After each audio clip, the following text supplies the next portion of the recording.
Chapter 534. Xiao Chui, come here. Yongning and Shaning were playing house in the yard. Li Yi sat on the stone bench and waved at Xiao Chui. Li, what's the matter? Xiao Chui ran over. Is your young mistress on her period these days? Although he knew that it was inappropriate to ask this question, Zheng Zimo had ignored him for a long time because of those melon seeds. Miss Zheng wasn't that stingy, so Li Yi felt that the problem should be in other areas. When Xiao Chui heard this, she was stunned for a moment. Then, her face turned so red that it looked like blood was about to drip out. This kind of thing about a woman. How could she casually tell others? If she said something like this, the young mistress would beat her to death if she knew. No, in a few days. Thinking of this, Xiao Chui said with a red face. I see. Li Yi shook his head. If it wasn't for that reason, what else could it be? Xiao Chui lowered her head and muttered. I don't know what's wrong with the young mistress these days. She's always in a daze and often forgetful. The young mistress has never been like this before. In short, it's very strange. Inside the room, Zheng Zimo sat at the table with a brush in her hand. Her eyes were slightly unfocused, and the rice paper in front of her was blank. The knocking continued for a long time before she heard it. She put down the brush and said, The door isn't closed. Come in. Crash. Li Yi threw a big bag on the table, looked at her and said, Salt and pepper flavor, 5 spices flavor, cream flavor, red dates flavor, plum flavor. I just ate a few of your melon seeds. Is there a need to be so angry for so long? Zheng Zimo was stunned. She opened one of the small bags, and a strange fragrance wafted out. She tasted one, and the expression on her pretty face changed slightly. Then she put them all away and said to Li Yi, When was I angry? It was a woman's nature to refuse to admit it. She almost wrote the word angry on her face. How dare you say you're not angry? If you're not angry, then give me back my melon seeds. You mentioned a clothing store yesterday. What's going on? Zheng Zimo deliberately changed the topic. Li Yi shook his head and was finally able to speak normally. He said, The fame of underwear has already spread. We can expand our business and make ready-made clothes. In addition to the common styles, we can also design some new styles and divide the sizes. Whichever one the customer likes, they can wear it directly after paying the bill. In this era, there were no clothing stores. There were only cloth shops. Small families would buy cloth at home and cut it into their own clothes. Rich families would hire a tailor to make it, so there was no concept of ready-made clothes for the time being. Food, clothing, housing, and transportation. No matter what era it was, people couldn't live without these 4 things. If you were to engage in these 4 industries, you would never have to worry about being eliminated by the times. Although she would be involved in the ready-made clothing industry together with Her Royal Highness, she had always contributed money, manpower, and effort. She would just sit back and wait for her share of the profits. She would not ask about the management. Zheng Zimo said while eating melon seeds. After opening 2 new underwear stores, there is a lack of manpower. If we want to open a ready-made clothing store, we will need more women who are good at needlework. I'm afraid the brothel will not be able to find so many. Li Yi waved his hand and said, Don't worry about this. There will be no shortage of manpower soon. Near the capital, the new marriage law was enforced. In the following period of time, there would be many women between the ages of 13 and 16 staying at home doing nothing. This was also a headache for the court. If they could have something to do and solve the problem of employment for women of the right age, the court would definitely strongly support it. Then when Sister Ruoqing comes back, I will discuss it with her. Zheng Zimo said, then looked at Li Yi and said, I have something to ask you. What? Li Yi looked back at her. Zheng Zimo opened her mouth and thought about it. In the end, she didn't say anything. She waved her hand and said, Forget it, it's nothing. It was very impolite to not finish a sentence, especially for people with obsessive-compulsive disorder. This time, Li Yi was not in a hurry to leave. He looked at her and asked, What is it? Nothing, you can go. Zheng Zimo waved her hand impatiently. Really? Really? Then let me grab a handful of melon seeds before I go. I want the creamy ones. The Wang family village was a small village less than 10 miles away from the capital. Although the Wang family village was located outside the most prosperous capital of the Jing kingdom, it didn't have much of the capital's glory. The dozens of families in the village relied on the thin fields at the front of the village to eat. When the year was good, they could drink thin rice every meal. When the year was bad, the family had to tighten their belts and pray for God's blessing. Wang Lauer was an ordinary villager in the Wang family village. At this time, he was squatting on a rock in the yard, smoking a pipe and sighing. "Dad, it's time to eat." A little girl about 10 years old, wearing coarse clothes and an apron, came out of the dilapidated house. She walked in front of him and said timidly, "Eat, eat, eat. You only know how to eat all day. You won't be able to get married." Wang Lauer was angry when he saw his third daughter and waved his hand impatiently. Seeing this, the little girl's body trembled and hurriedly retreated back into the house. Wang Lauer put the pipe on the rock and coughed and said angrily, "What is the court doing? Are they trying to kill me?" His wife was disappointing and gave him 3 daughters in a row. Although he still had a strong desire to have a son, he didn't dare to have another one. If he gave birth to a daughter, he wouldn't be able to continue living.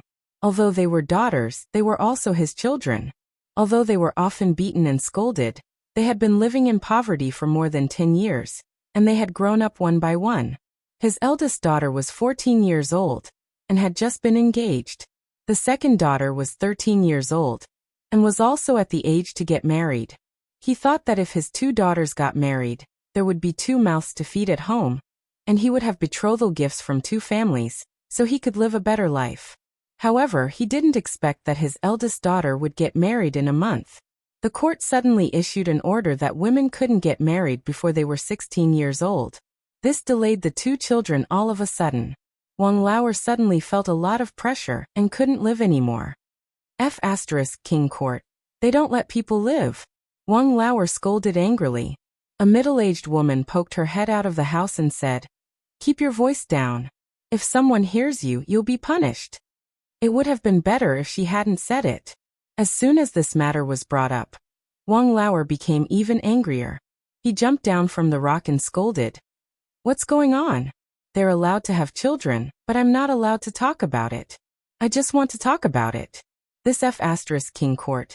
They even care about me marrying off my daughter."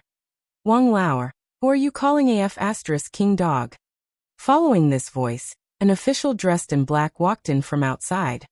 "This King Wang Ergu, he owes me 2 copper coins and hasn't paid me back in a month." Wang Lauer looked at the official with a fawning expression and asked, "Sir, what brings you here today?" The official waved his hand and flipped through a booklet in his hand. He went straight to the point and said, "Wang Lauer, your Zhaodi and Indi are both over 13 years old, right?" When Wang Lauer heard this, he was stunned for a moment. His expression immediately changed and he said warily, "Sir, my Zhaodi and Indi are both betrothed. I don't care if they are betrothed or not, as long as they are over 13 years old." "Oh right, your Liudi." Wang Lauer's face was full of fear. My Liudi is only 10 years old. She is still a child." The official glanced at her and directly asked, "It said that if any family has a girl who is over 13 years old and has good sewing skills, she can work in the workshop. She will work for 8 hours a day, and will be paid 10 copper coins.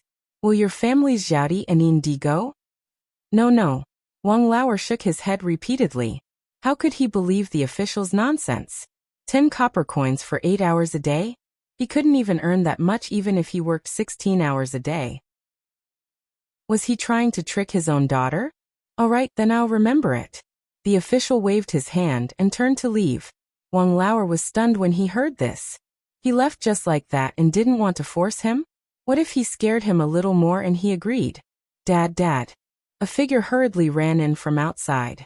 It was a 13 or 14-year-old girl who panted and said, "Dad, I heard that Her Royal Highness's workshop is recruiting people. For the first 3 months, it will be 10 copper coins a day. After 3 months, it will be 15 copper coins a day." "Is it true?" Wang Lauer asked with his eyes wide open. "It's true." The girl nodded repeatedly and said, "There is a notice outside. The official is going from door to register. I heard that the quota is limited this time. I saw the official just now. Dad, did you register me and Indi?" Wang Lauer was stunned again. After he came to his senses, he ran outside. Sir, don't go. I'm willing. Chapter 535. Li had always felt that 2 months was a long time, but in reality, it was just a blink of an eye. It was already mid-September in the second year of Jinghe. If it wasn't for the fact that the old emperor had delayed Yongning's return to the palace by 10 days, they would have left a few days ago. The reason why it was them and not her was because in the past 2 months, the Tsundra Lolita had used the excuse of visiting Yongning to visit them for 2 whole months. The official reason for these 2 months was to treat Yongning's illness. Of course, this matter was still limited to a very small number of people. After all, for her safety, the old emperor wouldn't spread the news of the young princess leaving the palace. None of the court officials knew about this. Although Li Yi knew that Yongning wasn't sick at all, it would be good for her to leave the palace for a few days. With a soul that didn't match this era, staying in the palace all day would probably cause her illness. He didn't dare to make any excessive requests.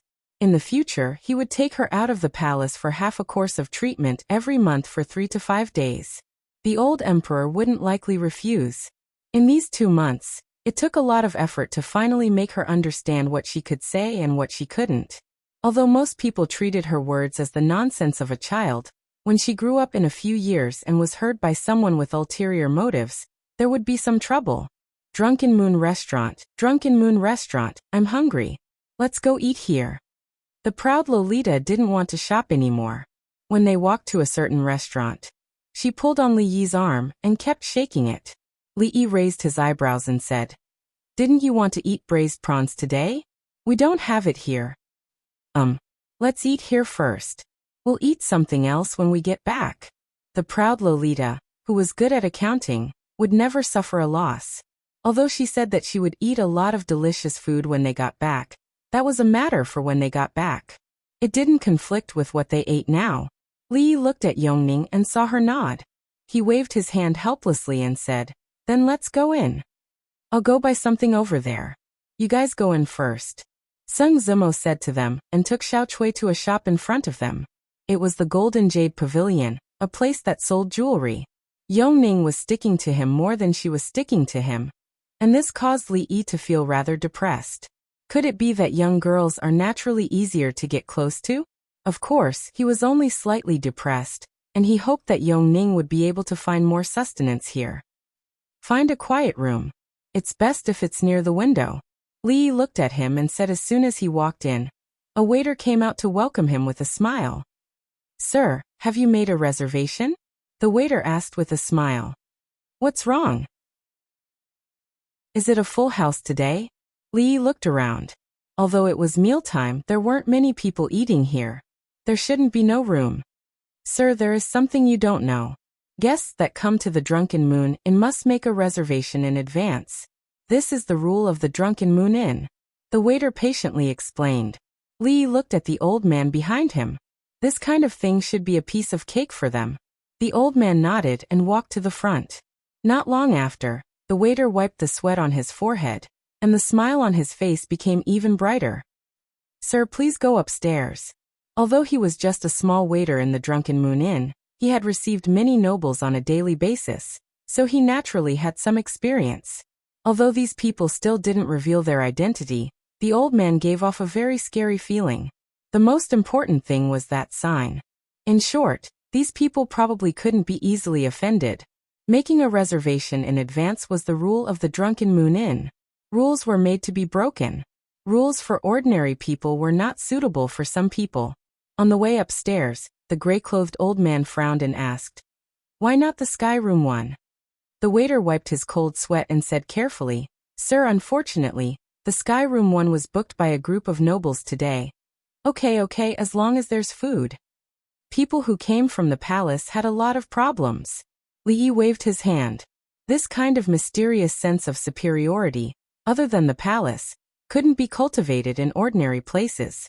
When he passed by the so-called Sky Room 1, a waiter went in to serve the dishes.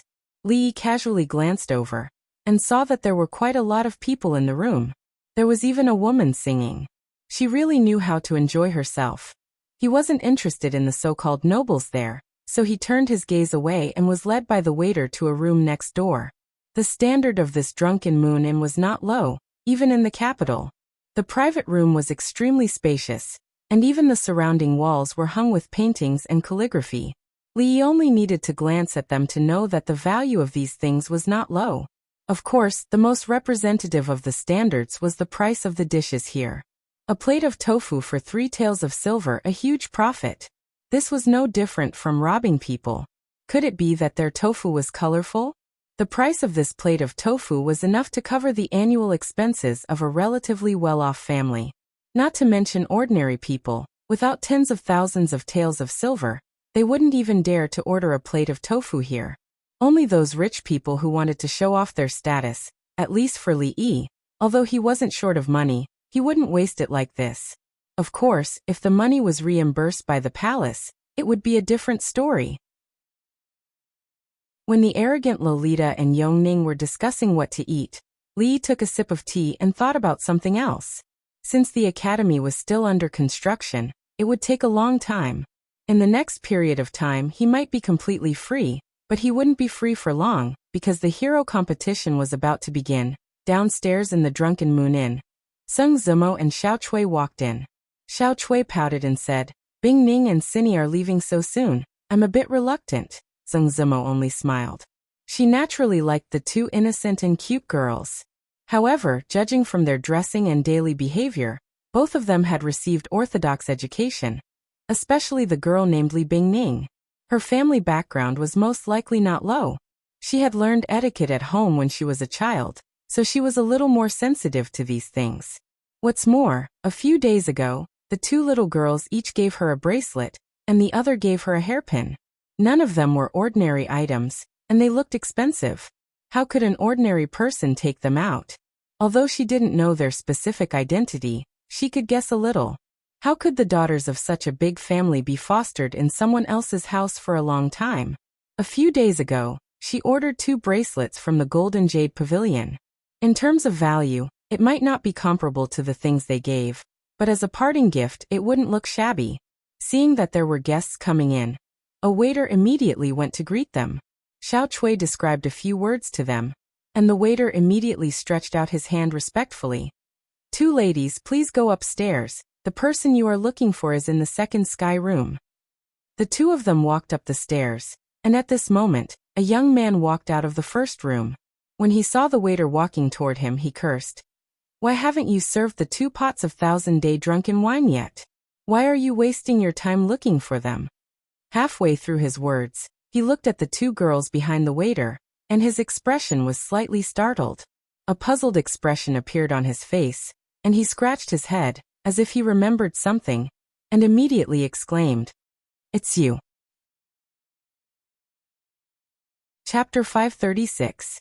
Today in this Drunken Moon Tower, we are holding a banquet for you. The banquet is a little shabby. I hope you don't mind. In the 1st room of Drunken Moon Tower, a luxuriously dressed young man raised his glass to the handsome young man opposite him. Although I live far away in Chuzhou, I know that this Drunken Moon Tower is not shabby. Besides, we are all on the same side. Xiaxian, you are welcome. The young man waved his hand and took a sip of wine. He turned to the person next to him and asked, "When we were in Chuzhou, I heard that Brother Qin was unwell. How are you now?" "I am fine." Qin Yu cupped his hands and said, "Recently he had just recovered. According to the doctor's advice, he should focus on recuperation and should not be too active." However, Duanyang's identity was special. Among his peers, someone of similar status had to come out to greet him. Chun Lijun and Cui Qingyu were busy, so he was the only one left. The young man smiled and said, "With your identity, you should take more guards with you when you go out in the future." Qingyu nodded. He was used to being domineering in the capital, and no one dared to stop him. Who would have thought that he would encounter what happened last time? After this incident, he had greatly increased the number of guards to avoid encountering strong people in Jianghu like last time. At this moment, there were about 10 young people at the banquet. Among them, little Duke Qin and Duanyang were the leaders. Duanyang was the son of King Hui. His mother was the legitimate daughter of the Chui family, and the younger sister of concubine Chui. Therefore, he had a close relationship with the Cui family and the king of Shu. The young man looked at Qin Yu and asked, "Have you seen brother king of Shu these days? His Highness has closed the door of his mansion since he came out of the palace." Qin Yu shook his head and said, "Although I'm not in the capital, I've heard about what happened to the king of Shu. Who exactly is the county magistrate of Chang'an? How could he be so free and unfettered when he offended his superior? What's going on?" Speaking of this matter, Royal Prince Duanyang's face showed a hint of sternness. He only had a general idea of this matter, but he did not know the details. The people at the banquet looked at each other. Speaking of which, half of the people present had the most direct impression of who that county magistrate Li was. Every time he thought about the matter of the academy's enrollment, he couldn't help but feel depressed. Then he's a complete lunatic," one of them said through gritted teeth. It was more suitable to describe County Uncle Li as a madman than to describe young Duke Qin. Putting aside the fact that he had beaten up a prince in public, he was the only person in the history of the country who could force His Majesty and all the officials to submit even though he was recruiting students for the academy. He had neglected his duties for personal reasons and openly targeted the king of Shu's faction. Even though they'd managed to get a spot in the end, the price they'd paid was huge. Of course, this involved deeper matters, and it wasn't something they could participate in. No one present dared to provoke that person. After all, who would dare to provoke a lunatic who had intermittent hysteria, who could act up at any time, and who would not be severely punished even if he beat up a prince? It was said that even the Princess Royal, who was always with him, had contracted intermittent hysteria. Of course, these speculations were not suitable to be voiced out now. Qin Yu lowered his head and drank his wine. When he heard the name Li Yi to Royal Prince Duanyang, there was no expression on his face, but a trace of haze appeared in the depths of his eyes. At this moment, someone came in from outside. A young man dressed as a servant walked over quickly and said a few words in Qin Yu's ear. Qin Yu suddenly turned around and looked at him. After a moment, he stood up from his seat with an extremely gloomy expression. "Young Duke Qin, what's wrong?" Everyone was surprised and also stood up one after another. "Why hasn't she come yet?" The dishes on the table were almost served, but because eldest Miss Sung hadn't arrived yet, Li Yi and the two little Lolas hadn't moved their chopsticks. She took a sip of tea and looked outside in confusion. "Yes, when will elder sister Sung come? I'm starving." The proud Lolita covered her stomach to protest. "If you keep eating like this, you're going to get fat." Li Yi kindly reminded her. She was the emperor's most beloved princess, and had lived a luxurious life since she was a child. Now that she was out of the palace, she couldn't control her mouth and wanted to taste anything delicious. "How is that possible? I practice martial arts with Imperial sister every day." The proud Lolita looked indifferent. Then she seemed to remember something and looked at Li Yi angrily and asked, "What's wrong?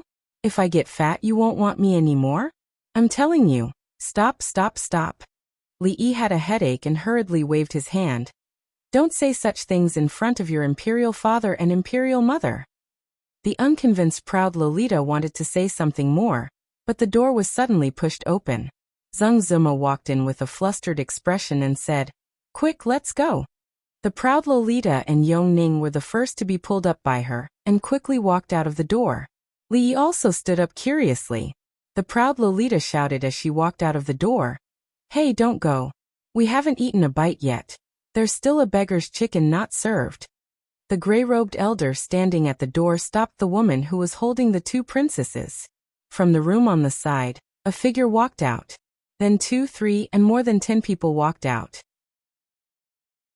Zheng Zimo's face was pale as she protected the two little girls behind her.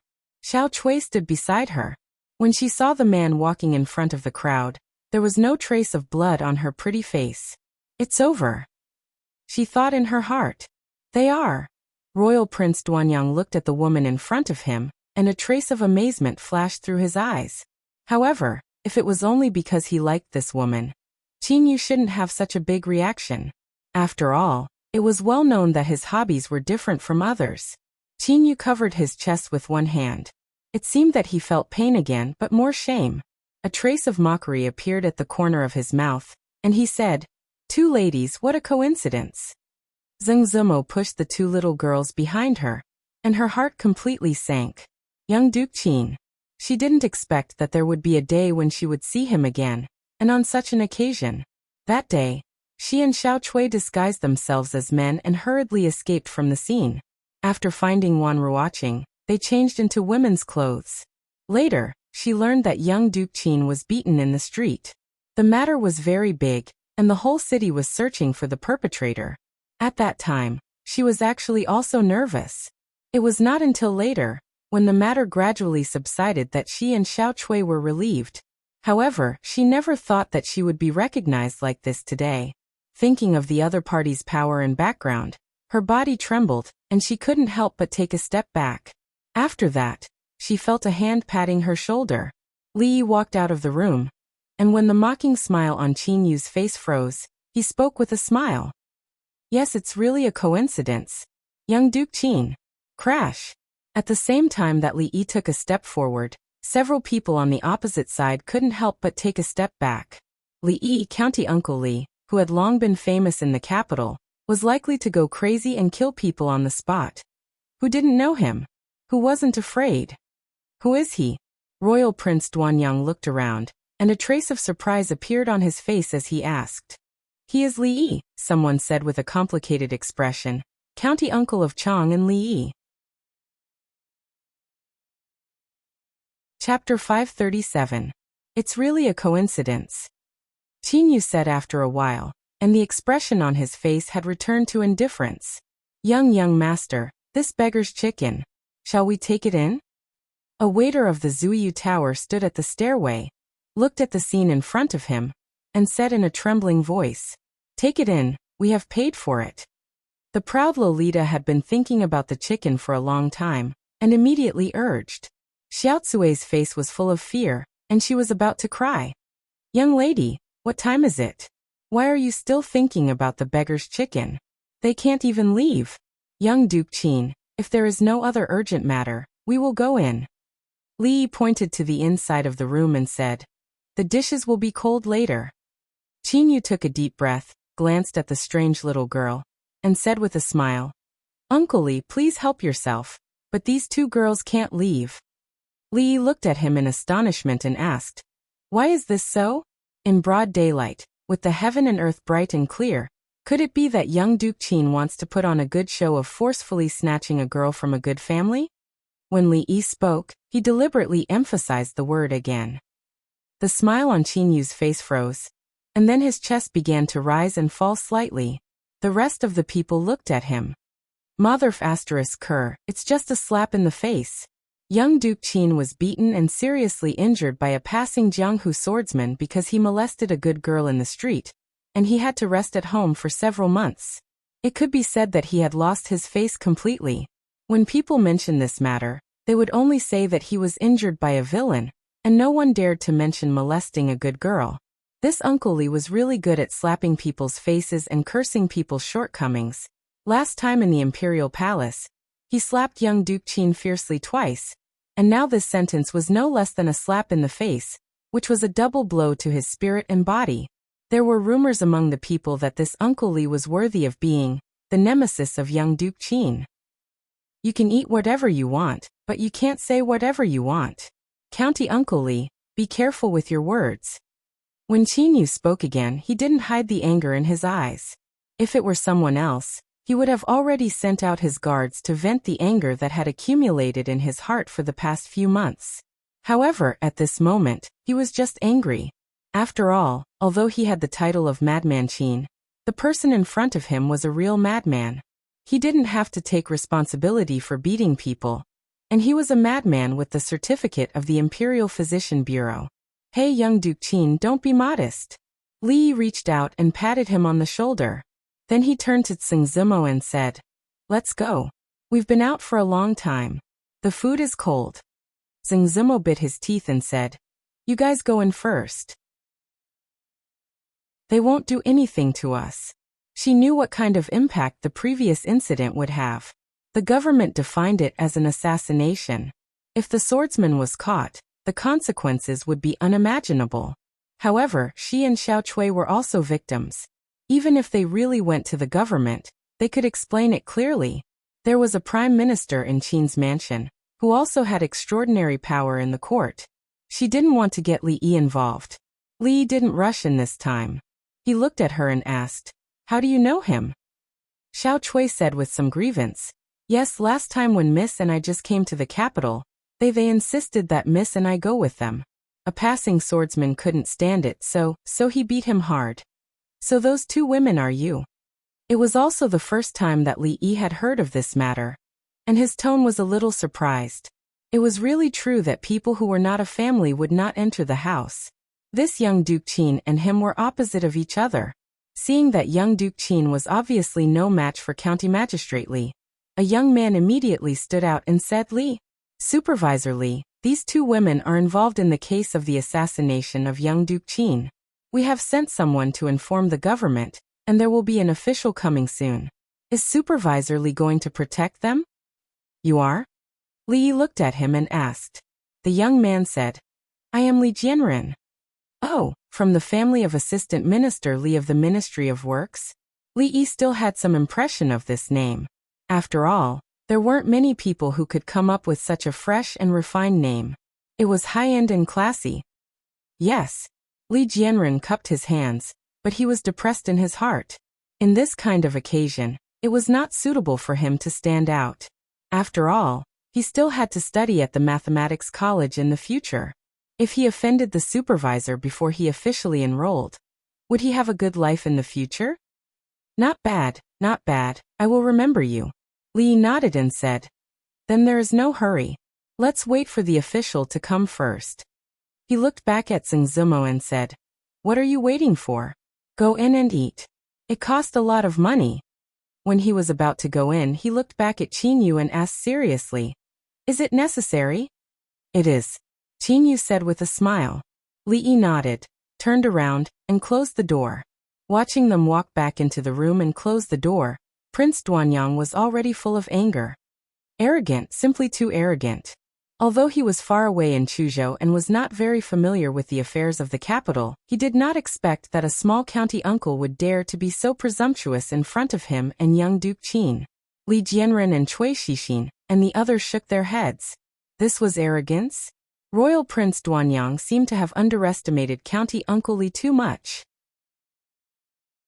Beating up young Duke Qin, beating up His Royal Highness King of Shu, forcing the officials and His Majesty to make concessions.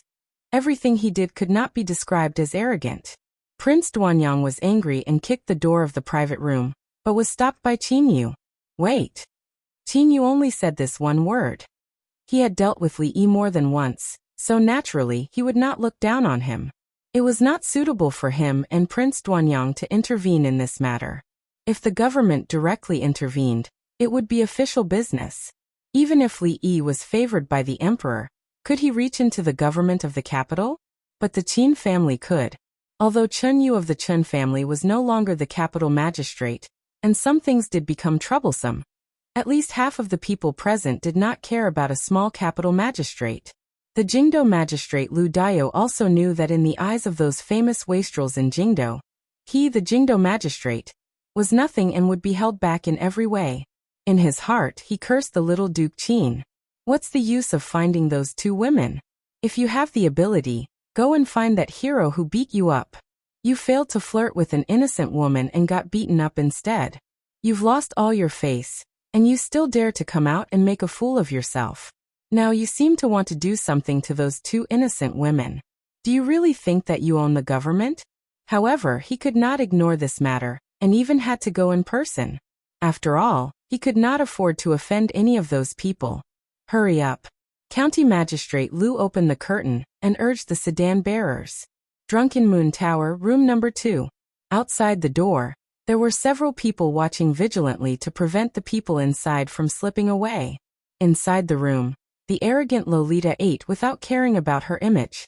Li Yi had no interest in the beggar's chicken, but he had to say that the tea here was not bad. It was just a little expensive, 10 taels of silver for a pot. He really felt sorry for the old emperor. Go get another pot of tea. He turned his head and ordered the waiter standing behind him. The gray-robed old man next to him finally could not help frowning at him and asked, "Is it necessary?" Li looked at him and asked in surprise, "Isn't it just 2 pots of tea? Won't the palace reimburse it?" After a moment he sighed and said, "You just heard, he said it is necessary." Chapter 538. Zheng Zimo looked at Li Yi with a worried expression. She wanted to say something but stopped. "What about me? Let's eat." Li Yi waved his hand and said, "Do you still have any melon seeds?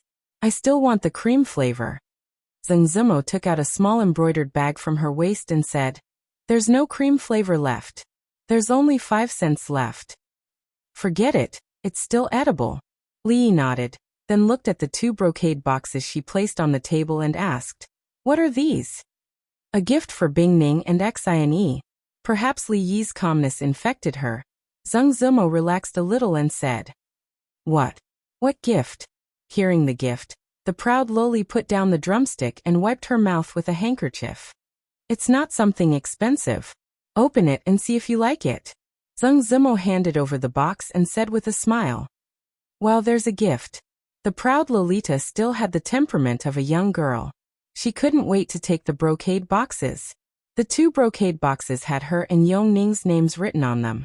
She handed the other brocade box to Yong Ning, and quickly opened her own brocade box. So beautiful. Seeing the thing lying in the box, the proud lowly couldn't help but exclaim. Li looked at it. It turned out to be a bracelet. This kind of accessory was very common in the future, but it naturally didn't exist in the present. He once told Zheng Zimo that he could open an accessory shop in the future and sell it with ready-made clothes. Of course, it was impossible to use precious gems in this world. The premise was that he could first burn the glass, which could greatly reduce the cost. However, this idea would probably have to wait for a long time. After all, those sparkling and translucent things were very expensive.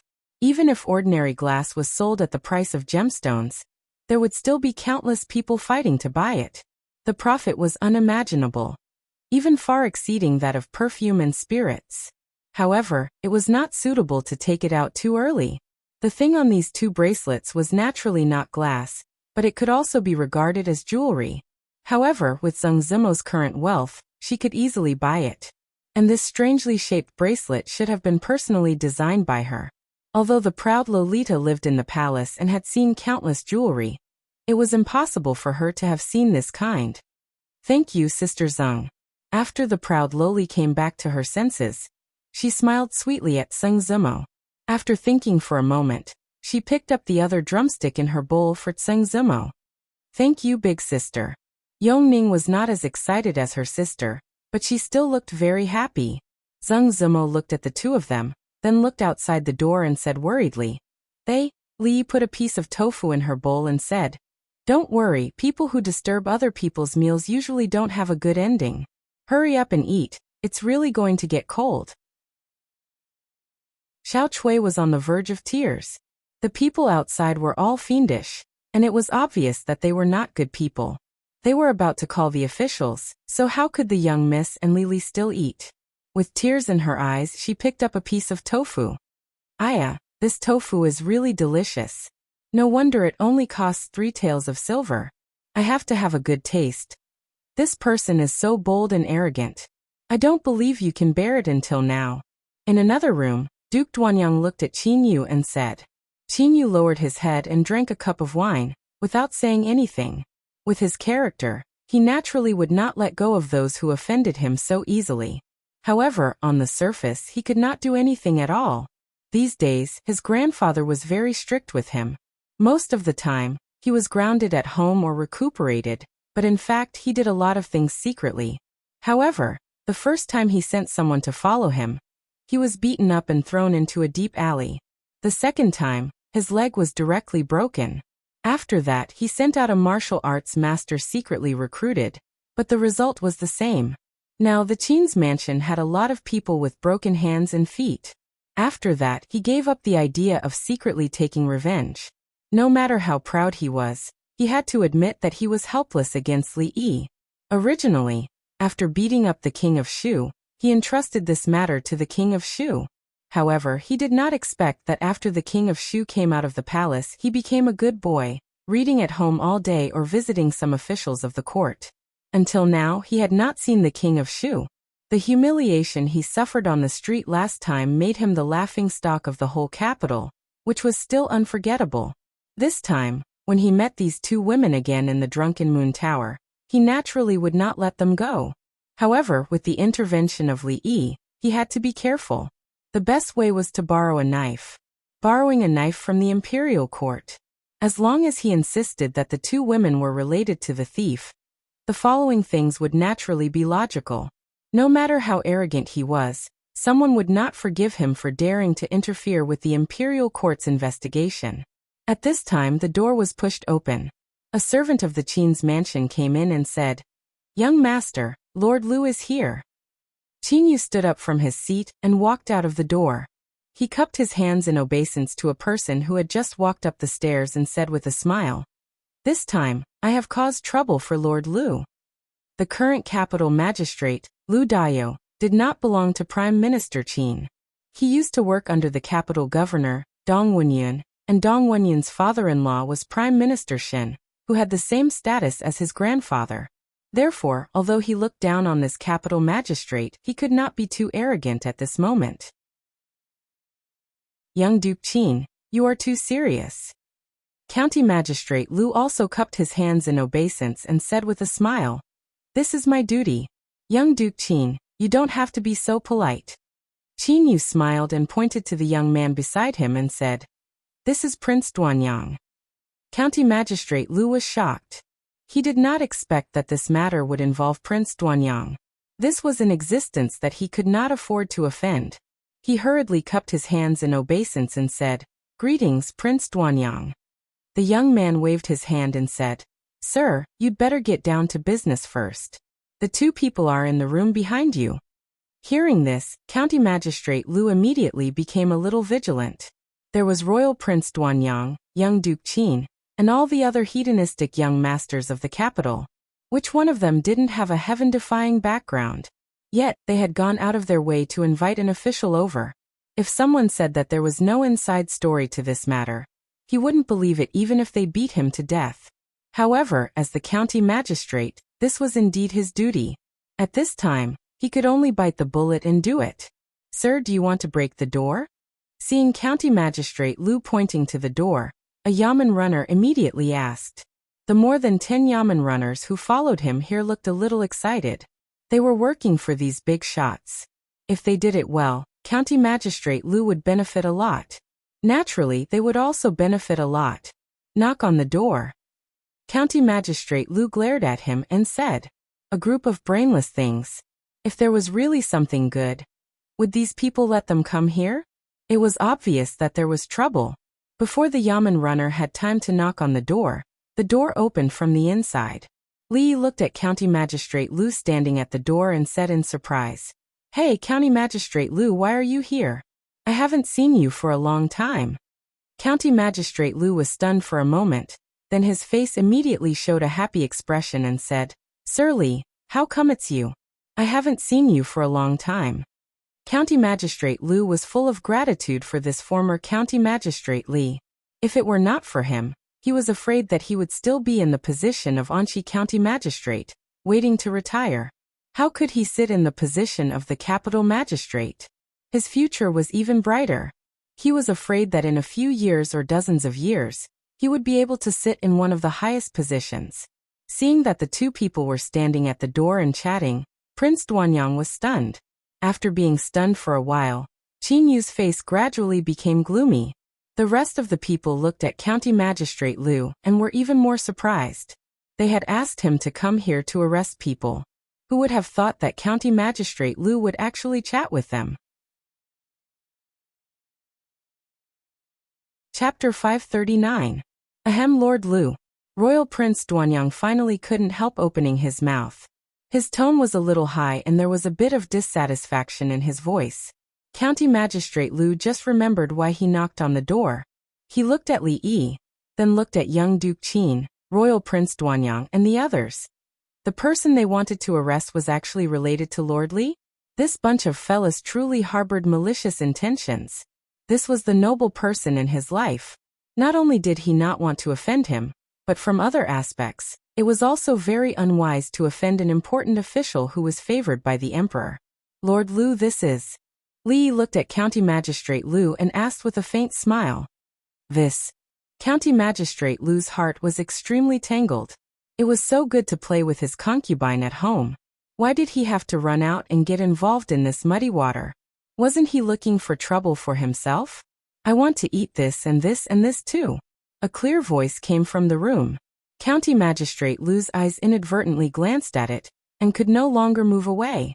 That little girl waving chopsticks, why did she look so much like Princess Shining?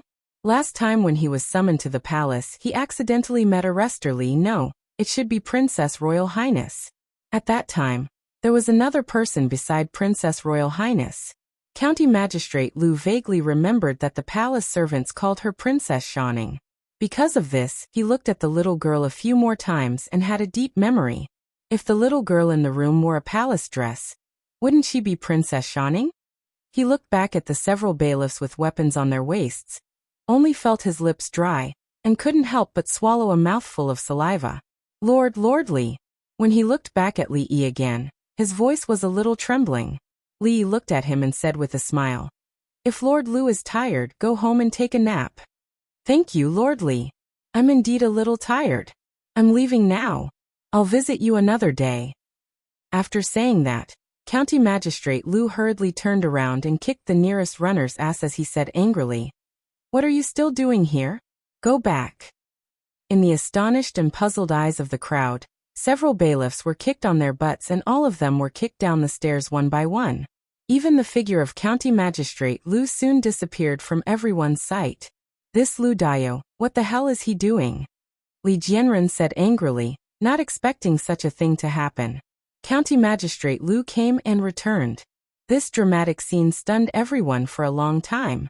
Qin Yu cupped his fists forward and said, I admire you. I didn't expect the Jingqing magistrate to be Li Xianbu's man."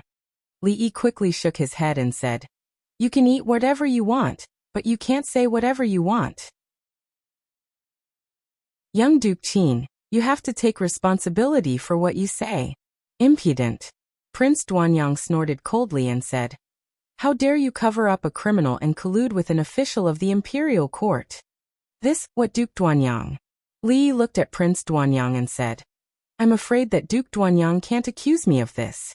We're all smart people. You all know what kind of person young Duke Qin is. It's not enough for him to flirt with an innocent family once. Now he even wants to put the blame on others. Let me make it clear. Today, none of you can take him away." Qin Yu's face was gloomy, and the others looked at each other. This time, they really shed all pretenses of cordiality. Bastard. King Hui's fief was in Chuzhou, and Prince Duanyang was like a crown prince in Chuzhou. He had never been treated so arrogantly. He pointed at Li Yi's nose and scolded. Li Yi looked at him and said seriously, "I'm a person who can't stand being scolded. If you scold me, I'll hit you." Prince Duanyang was stunned for a moment.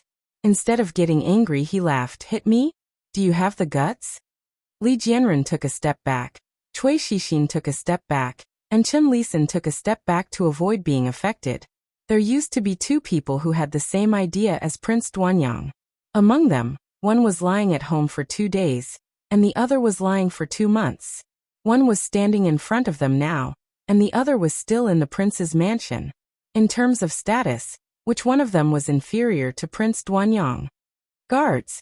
Royal Prince Duanyang coldly snorted and said, "Go in and arrest those 2 women. Send them to the government office. I want to see how bold this officially is. Let's see if he dares to stop us." He looked at Li Yi and said with a sneer, "I am helping the imperial court to arrest criminals. If someone tries to stop me and gets hurt, don't blame others." This was a threat. Prince Duanyang believed that with such a legitimate reason, he would be confident even when facing the emperor. Li Yi took a step back, walked into the room, and said, "I advise Prince Duanyang not to come in." The playboys behind Prince Duanyang were vigilant.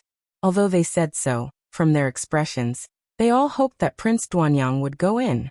Could it be that he really planned to beat up Royal Prince Duanyang here? Did he really think that he could be lawless because he had intermittent hysteria? The same reason could be used once, but if it was used a second time, many people would not agree. Prince Duanyang sneered, strode into the room and said, "I came in, what can you do to me?" Li Yi kicked Prince Duanyang's chest and kicked him out of the room. Prince Duanyang's body hit the railing before he fell to the ground.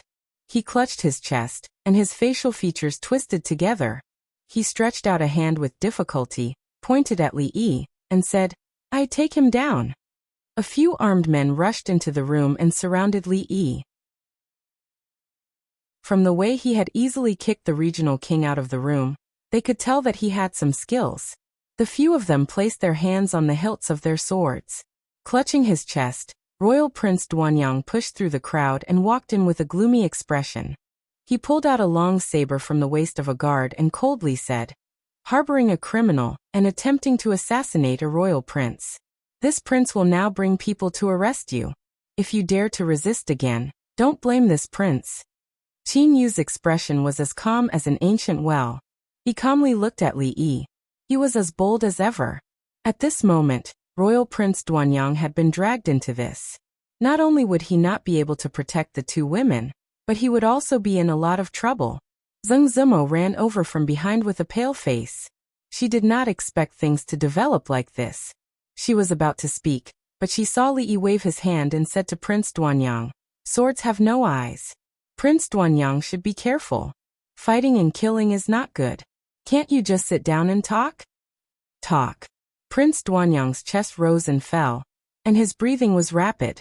It took him a lot of effort to suppress the urge to raise his knife and kill.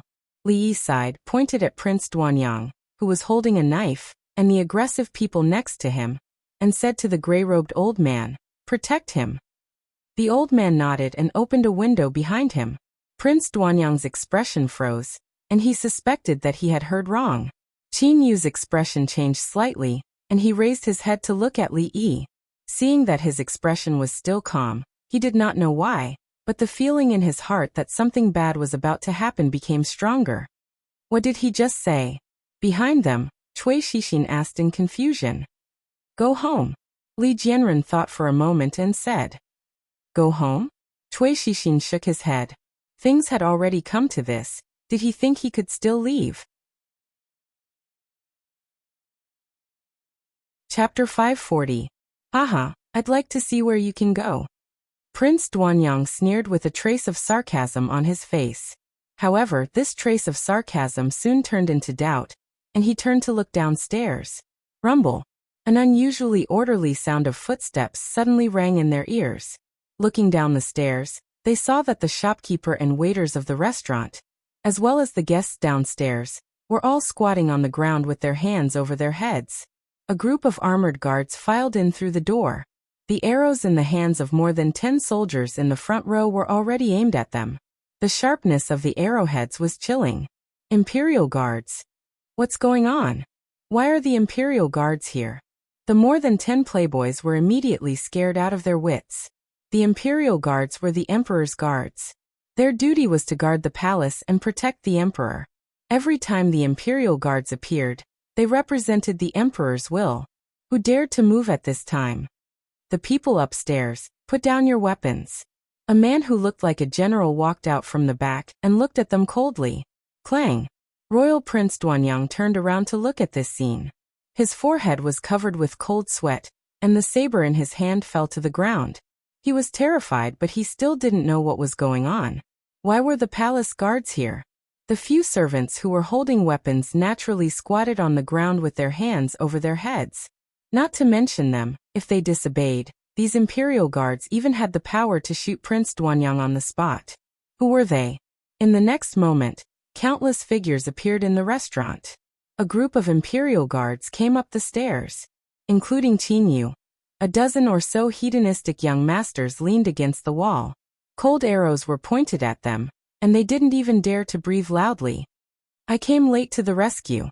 Please forgive me, princesses." The guard general walked to the door, knelt on one knee and said in a low voice, "Princess?" Prince Duanyang only felt that his vision was a little black. He finally knew why County Magistrate Lu just turned around and left. Damn, why was the princess here? What did he do just now? Did he use a saber in front of the princess? And there were two of them. At this time, Prince Duanyang was not only a little black. If it weren't for the wall, he would have collapsed. Qin Yu's face was also pale.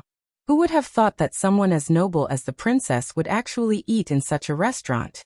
If the two of them were already in such a state, then the clothes of those whose statuses were lower than theirs were already drenched in cold sweat. They could feel the murderous aura from the guards even when they turned their heads. This time, they were afraid that something big had happened. Aya, what are you doing? You can't even let me eat properly. The Tsundere Lolita stood up from her seat and pulled Yongning's hand. She said, "How disappointing. Let's go back and eat our braised prawns." Li Yi shook his head. With such a thing happening, he probably couldn't eat the braised prawns anymore. Just look at this royal Prince Duanyang and little Duke Qin. Do they have nothing better to do? Why did they have to provoke the two princesses? Can't you just sit down and eat? Li Yi felt that Miss Zheng's breathing was a little disordered, and her body was trembling a few times. He hurriedly turned around to support her and asked, "What's wrong? Are you not feeling well?" Zheng Zimo waved her hand. After she stood firm, she looked at Li Yi and asked, "Princess, princess." Li Yi shrugged, pointed to the two little girls, and introduced them. "Let me introduce you again. This is Princess Shaning, and this is Princess Yongning. You, help me a little." Zheng Zimo held Li Yi with one hand, and looked at the two girls that she couldn't be more familiar with a face full of disbelief. Sinny and Bing Ning, weren't they the children of his distant relatives? How could they become princesses? In other words, the one that she had hugged and kissed and almost fell on the swing was actually the princess? This news was so unexpected and shocking that she couldn't accept it for a while. Xiao Chui, who was on the side, looked even paler than before. She grabbed the corner of Zheng Zimo's clothes, and her body was trembling slightly. "Let's go." Li Yi sighed. The outside world was indeed dangerous.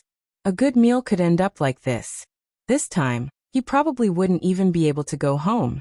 When he walked out of the door, he looked at Qin Yu and Duanyang, who were squatting in the corner, and shook his head helplessly. It was simply a sin. Zheng Zimo and Xiao Chui came out in a daze, and even the matter of young Duke Qin was temporarily forgotten. Outside the Drunken Moon Inn, the Imperial Guard General said to Li Yi, "Lord Li, this matter concerns Her Royal Highness. Please come with us to the palace." Li Yi nodded and said to the Li family guard standing at the door, "Send Miss Zimo back first. Tell the madam that I may come back later." The Imperial Guard General hesitated for a moment and said, "Lord, these two girls."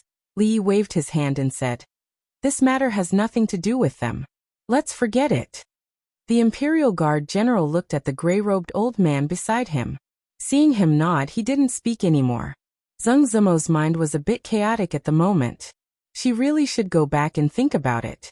When she was sent away by the guard, her expression was still a bit blank. When Li Yi and the two princesses returned to the palace, they could take a carriage, but the others didn't have this treatment.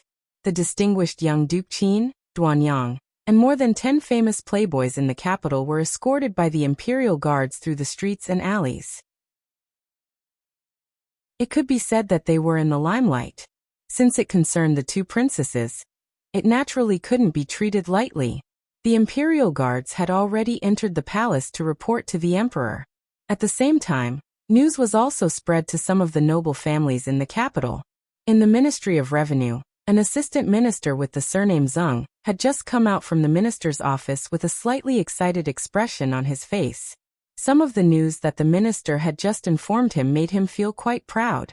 Everyone knew that the Ministry of Revenue was in short supply of mathematics talents. After all the twists and turns, his son had finally entered the mathematics school. If he wanted to work in the Ministry of Revenue in the future, it might be much easier to use his connections. When the king of Shu ascended the throne, the Zheng family, which had suffered a great disaster before, would probably rise again. Thinking of this, his face naturally revealed a trace of a smile. However, this smile did not last for long as a person hurriedly ran in from outside. After seeing him, the person said in a panic, Lord Sung, something bad has happened. The young master has been captured by the imperial guards. What? Hearing this, Assistant Minister Zheng's expression changed drastically. He immediately asked, "What is going on? How did he offend the imperial guards?" The person shook his head and said, "This subordinate doesn't know the specifics. I only know that His Majesty is very angry, including Duanyang, young Duke Qin, and more than 10 young masters of noble families. They are all kneeling in front of the palace gates." His Majesty is very angry? Assistant Minister Zheng's expression became even more terrified. He immediately said, "Prepare the carriage, we're going to the Qin residence." At this moment, there was more than one person who had the same reaction as Assistant Minister Zheng. In the Duke Qin residence, a woman said in a panic, "What?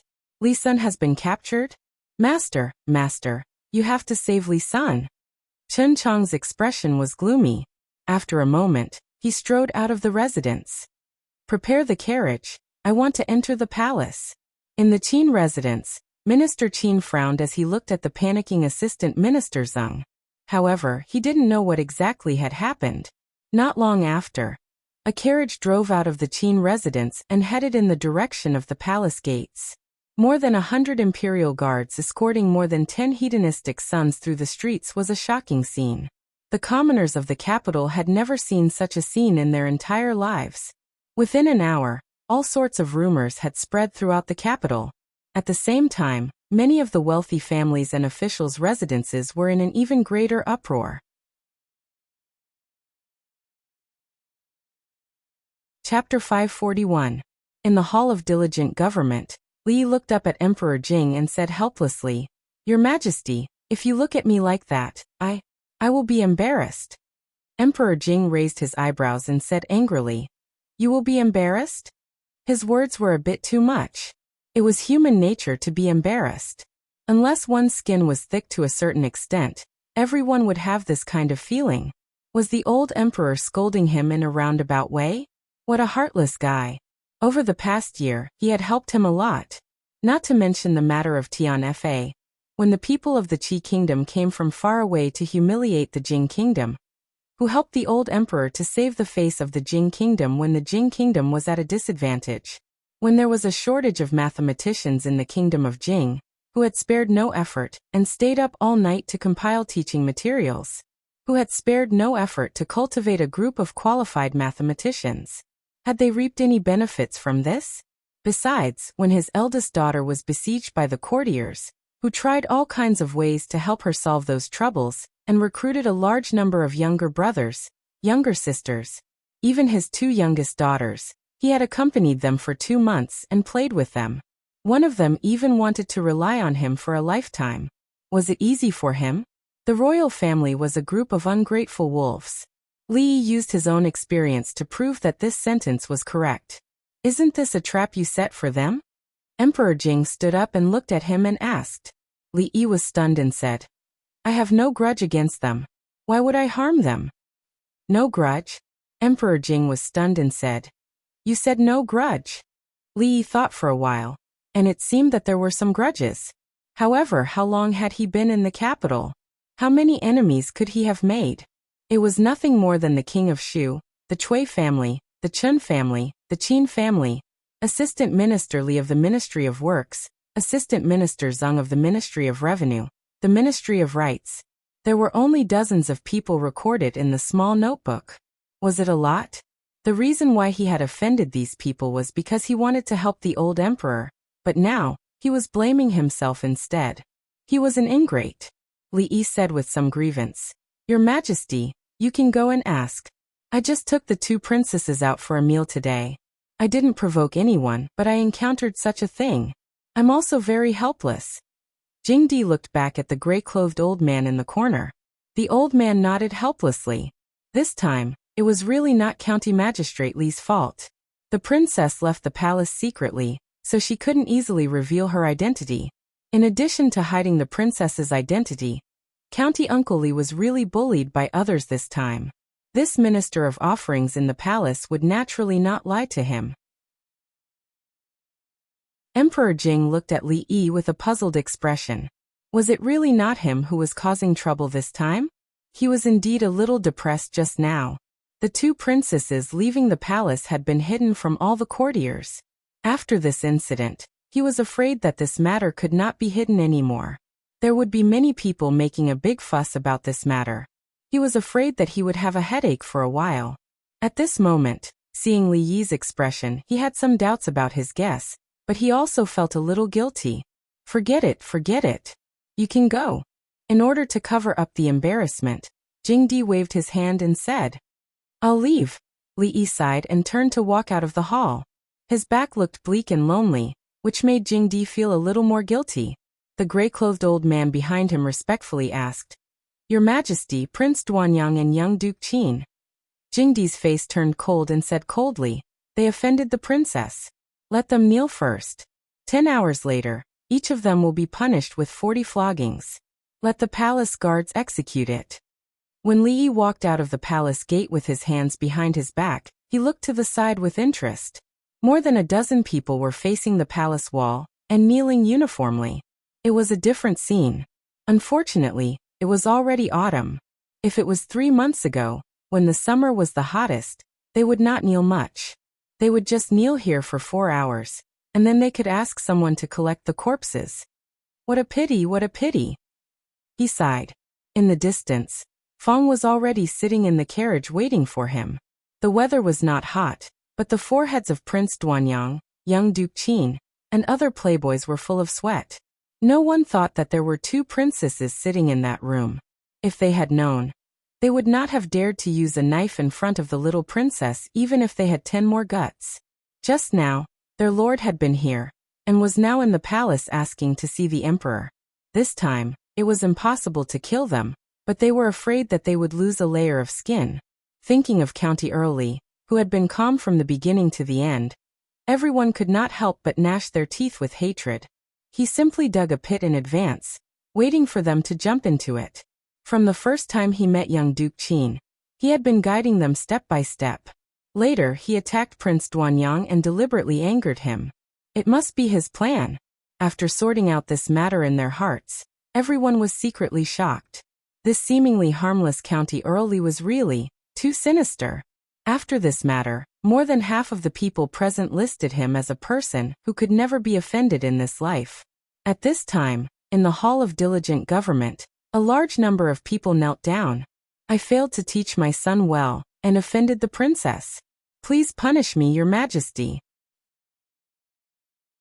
An official knelt on the ground and said loudly, I am guilty. There were more than a dozen people kneeling in the hall. At this moment, they all knelt on the ground and said loudly. Prime Minister Qin, who was noble, stood quietly with Prime Minister Shen and did not speak.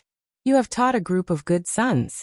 Emperor Jing glanced at the crowd and said coldly, flirting with good families, distorting black and white, threatening important officials of the imperial court with a knife, and frightening the 2 princesses. I would like to ask, who gave them the courage to do so? It was rare for His Majesty to be angry. Everyone was silent and did not dare to speak again. Emperor Jing looked at them and said coldly, Are the laws of our Jing kingdom just decorations in their eyes? The officials could only bow their heads and listen to the scolding. Their children had made such a big mistake. It was nothing to be scolded by His Majesty. It would be good if they were scolded, but it would be a big problem if they were not scolded. 40 floggings were personally carried out by the imperial guards. It was estimated that they would have to lie at home for at least 10 days or half a month before they could get up. Of course, this was already His Majesty's mercy for the sake of many of them. Unfortunately, it was said that the boy of the Qin family had just recovered from a serious injury. If these 40 floggings were carried out, he would probably die. Of course, His Majesty Prime Minister Qin still had to take into account. He would not be beaten to death, but at least he would be half dead. After a quarter of an hour, Emperor Jing waved his hand and said, Take him back and discipline him well. If there is a next time, I will not let him off so easily. Thank you, Your Majesty, for your mercy. After hearing the punishment, everyone felt relieved and quickly said. At this moment, an assistant minister of the Ministry of Rights, who had just stood up, suddenly stepped forward and asked, May I ask Your Majesty, Why are Princess Xiaoning and Princess Yongning not in the palace but in a small restaurant in the capital? As soon as these words came out, the expressions of several people immediately changed. Now that this matter was brought up, had Assistant Minister Chen lost his mind? Emperor Jing raised his eyebrows and said, Princess Yongning is suffering from an illness of loss of her soul. These days, she has been receiving treatment outside the palace. For the sake of her safety, this matter should not be made public. No one could find fault with this reason. Assistant Minister Chen nodded and raised his head to ask, What about Princess Xiaoning? Emperor Jing glanced at Assistant Minister Chen and took a sip of the tea on the table. He waved his hand at Changda and asked, How many floggings did I say they should be flogged? Reporting to your majesty, 40 floggings. Changda bowed and said, The two princesses have suffered quite a fright this time. 40 floggings is still too little. Change it to 80. Emperor Jing ordered and then turned his head to ask, What did Assistant Minister Chen just say? I have nothing to say. Assistant Minister Chen's expression changed. He gritted his teeth and lowered his head as he spoke. Imperial Father, quickly come and see what our new bracelets are like. Isn't it beautiful? The two princesses who had suffered quite a fright ran in from outside hand in hand. The proud Lolita ran in front of Emperor Jing and waved her hand, her expression extremely proud. Chapter 542. Not long after, several courtiers walked out of the Hall of Diligent Government with their heads drooped. This time, because of his disappointing children, he was scolded by His Majesty, and his mood was extremely depressed. However, even if His Majesty did not punish them, they would still teach those boys a lesson. Rushing into the place where Her Royal Highness ate with a knife, they would say, You motherf asterisk king want to rebel. Even I don't dare to do that. As for why the two little princesses were in the restaurant in the capital, was it important? Everyone glared at Assistant Minister Chen vaguely. Everyone knew that it was not appropriate for the two little princesses to leave the palace, but he actually mentioned it to His Majesty at this time. Was he stupid? However, His Majesty's reaction just now was far beyond everyone's expectations. His Majesty, how did it become like this? Finally, someone could not help but ask the person beside him with a complicated tone. The emperor had always actively listened to the reasonable suggestions of the court officials. It was not in accordance with the rules of etiquette to allow the young princess to leave the palace. It was normal for an official from the Ministry of Rights or an imperial censor to bring up this matter, but they believed that if Assistant Minister Chen had said one more word, it wouldn't just be a matter of 80 strokes. How could the once wise and selfless His Majesty, how could he become like this? This was not the His Majesty they were familiar with. The few of them shook their heads and sighed helplessly. This matter could not be considered as truly over. In the shortest time possible, they had to inform all their close colleagues or the censors that they could not mention the matter of the little princess leaving the palace during the morning court session the next day. 80 floggings was enough. At this time, only Prime Minister Qin was left in the Hall of Diligent Government. Is there anything else, Minister Qin? Emperor Jing looked down and asked him. Your Majesty. Prime Minister Qin opened his mouth. Okay, no need to say more. I understand. Emperor Jing waved his hand and said, I will ask them to be more lenient. However, Qin Yu is the leader of this matter. If I let him go alone, I am afraid the others will not be convinced. He can be spared from death, but he cannot escape punishment. I thank your Majesty. Prime Minister Qin let out a long sigh and bowed deeply. Emperor Jing looked at his back as he left. His back was slightly stooped. He sighed and said, It's time to discipline this child of the Qin family. The people are already complaining about his behavior. Don't let the Qin family's century-old reputation be ruined. Qin Xiang's footsteps paused. There was an unconcealable disappointment on his face. When he stepped out of the hall, his back was even more stooped. There was going to be a lot of excitement in Jingdu today. A few dozen steps away from the entrance of the palace, gongs and drums could be heard, firecrackers were set off, and red flags were fluttering in the wind. There was a sea of people. The black mass of people stretched as far as the eye could see. Below the palace walls, a dozen or so stools were arranged in a row. The famous hedonistic sons of the capital were sprawled on top of them. Shadows of sticks danced in the air as they wailed in pain. After hearing the emperor's decree, the imperial guards had already conserved some of their strength. Otherwise, if they were to really follow the standard military practice of 80 strokes of the cane, none of these hedonistic sons who had their bodies hollowed out by wine and women would be able to return alive. When it came to flogging, they were very experienced. Whether it was on the buttocks or the back, regardless of whether there were no scars on the outside and dozens of strokes of the cane could still kill them, or whether it was a wretched appearance, but in reality, it was just a superficial wound. They could recuperate at home for half a month before being able to walk. These were all things that needed to be paid attention to. This time, it was naturally impossible to beat those hedonistic sons to death. However, the pain was so great that they would probably be unable to forget it for the rest of their lives. With every stroke of the cane, the cries became even more tragic. What is going on? Who are those people? You don't even know? The news has long spread in the capital. A dozen hedonistic sons of hedonistic sons have taken liberties with innocent people. They actually dared to take liberties with Her Royal Highness. Aren't they courting death?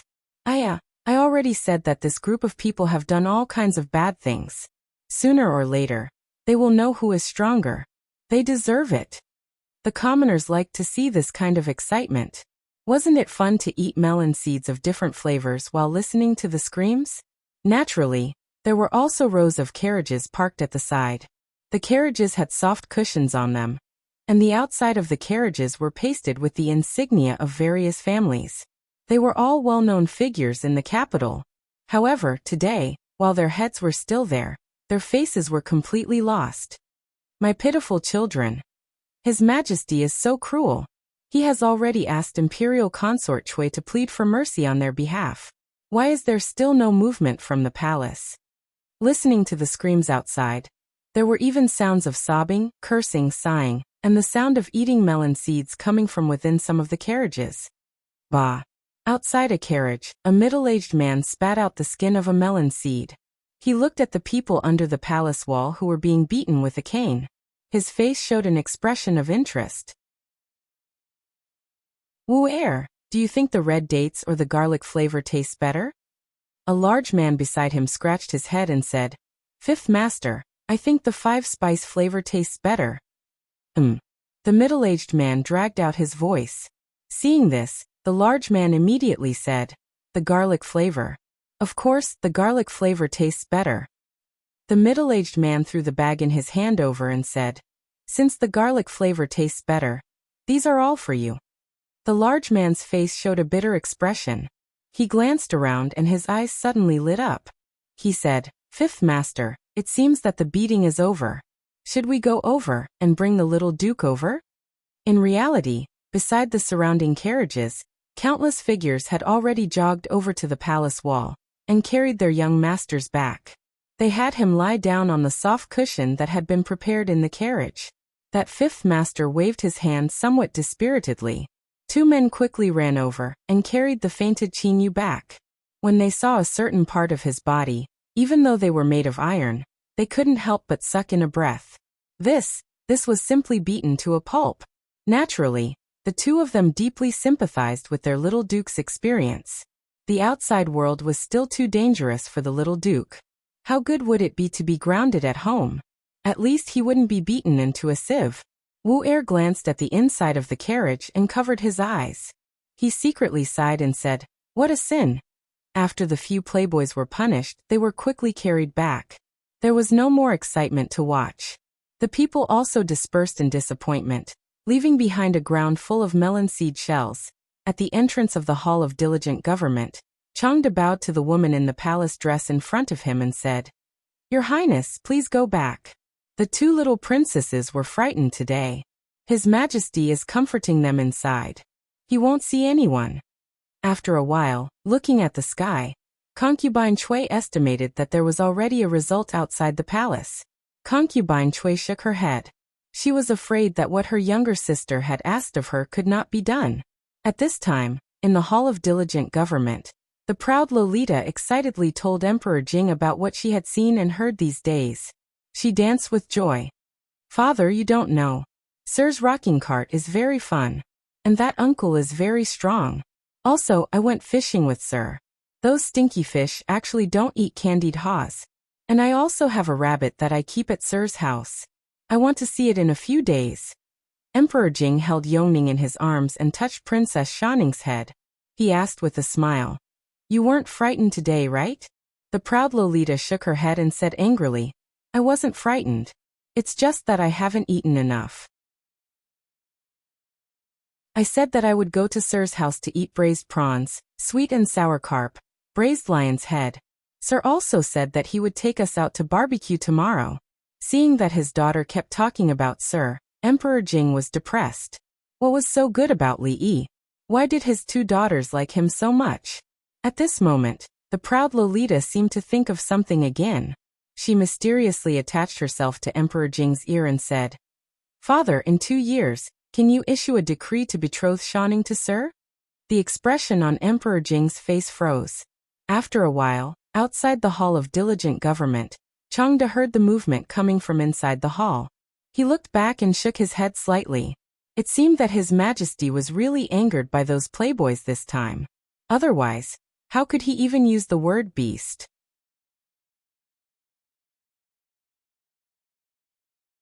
Chapter 543. The maids of the Li family were discussing in the yard which young master had his buttocks smashed in front of the palace gate yesterday. They didn't know whether they had eaten a bear's heart or a leopard's gall. It was fine if they bullied good people in daily life, but now they even dared to flirt with Her Royal Highness. They deserved to be beaten to death. Xiao Huan was usually very interested in the gossips in the capital, but today she had a bitter face. She had eaten too many melon seeds in the past 2 days, and her tongue was blistered and painful. In just a short while, she had already drunk 2 cups of fruit juice. Li Yi was a little bored in the past 2 days. The Heroes' Conference was approaching, and Mississippi Lu was a little busy. Many real martial arts masters also came, so he took Rui to hold the fort. It seemed that he was determined to win the position of the chief of the Wulin League. The 2 little princesses had actually run out of the palace. Although for some reason, the courtiers and censors seemed to have reached some sort of tacit agreement. No one made a big fuss about this matter. However, it was unlikely that Yongning and Shouning would be able to leave the palace in a short period of time. These bastards. There were still a few days before Yongning could return to the palace. Now they suffered a big loss. He had to find a chance to talk to the old emperor and see if he could make up for it. However, this matter had to be put off for a few days. These days, every time he thought of the old emperor, he would have an ominous premonition. It was better to see him less these days. Today he had to go to Miss Zheng's place to see her. She must have been frightened by what happened yesterday. When he was about to go out, he met an unexpected person at the door. County Magistrate Lu smiled and cupped his hands, saying, Thank you, Lord Li. If it weren't for you yesterday, I'm afraid I would have been in danger. Speaking of which, half a year ago, it was Li Yi who called himself this official. In less than a year, their positions had been reversed. Someone bring the gift here. County Magistrate Lu waved his hand behind him, and then said to Li Yi, It's just a small gift to show my respect. Although it was a meager gift, considering his family's wealth, it was considered a huge loss. Thinking back to yesterday's events, it was too dangerous. If it had been him who had led the bailiffs into the room, he would have ended up the same way as those foppish nobles. However, he did not have such a deep background in the capital, so the situation would have been even more serious. Li Yi's advice yesterday was no less than a life-saving grace to him. 2 princesses. After receiving the exact news yesterday, he was really shocked and broke into a cold sweat. We're all on the same side. Lord Lu, you're treating me like an outsider. Li Yi smiled and waved his hand.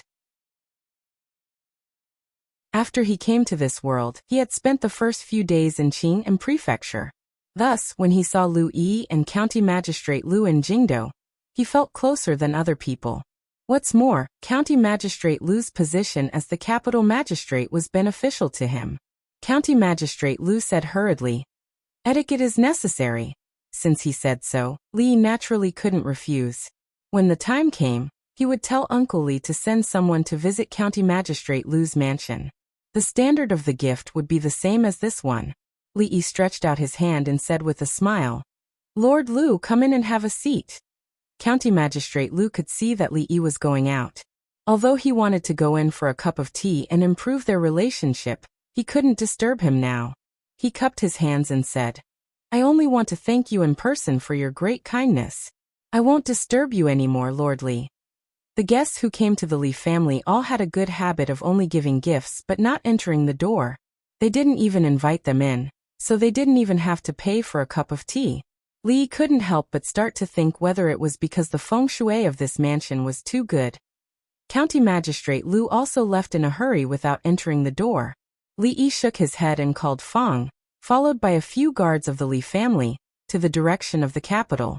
After being trained by second granduncle for a period of time, Fong's strength had improved by leaps and bounds. Even the carefully selected guards in the imperial palace couldn't withstand a single punch from him. The gray-robed old man beside Yongning had stayed here for 2 months. In the beginning, he could easily defeat Fong with a wave of his sleeve. Later, he would hide from him when he saw him. Later, according to him, if it was a life-and-death fight, he could take Fong's life within 30 moves. But if it was an ordinary fight, this old man wouldn't be able to withstand a few blows from him. His skills were getting better and better, but his character was getting more and more cowardly. A few days ago, he was discovered by his mother-in-law for hiding some money, and was not allowed to enter the mansion for 2 days. He became the laughingstock of the mansion. Sitting in the carriage, Fong asked while driving, "Young master, are you going to Miss Zheng's place again?" Li raised his eyebrows. "What do you mean by again?" Only then did Fong realize that he had asked the wrong question. So he corrected himself. "Young master, are you going back to Miss Zheng's place today?" Climbing into the carriage again, Fong sighed and leaned against the carriage. A rare trace of disappointment appeared on his face as he asked, "Young master, have you never thought of taking a concubine? Why, do you want to take Lil Hong back?" Li looked at him and asked. Fong shook his head and said, "There's nothing between me and Lil Hong." Li curled his lips. Perhaps even Fong himself didn't believe his own words. There was nothing. There was nothing about running to the jadeite courtyard every 2 or 3 days. There was nothing about hiding some money to buy gifts for her. If there was nothing, how could a rough man's mind become so delicate? Who was he trying to fool? Fong suddenly turned his head and looked at Li, asking seriously, "Young master, have you never thought of taking Miss Zheng back? And that Miss Ruoqing? I don't believe that you can't tell that they like you." Li's expression froze. Rui still had a knot in her heart that she couldn't get over. Although she said so, if he really did that, what kind of position would he put her in? Although it was uncertain what would happen in the future, based on the current way of getting along, it was the most important. He looked up at Fong. This wasn't important. What was important was this guy really Fong? Although his memory of old Fong was no longer limited to the simple and honest man who gave them the pheasants that he had hunted with great difficulty and gave them to his family, the man in front of him looked like he had experienced the vicissitudes of life, worry, wisdom, and a certain emotion that seemed to have settled after seeing through the affairs of the world. Was this really old Fong? "Fong, you've changed." Li looked at him for a long time and said with a sigh, "Young master, people will change."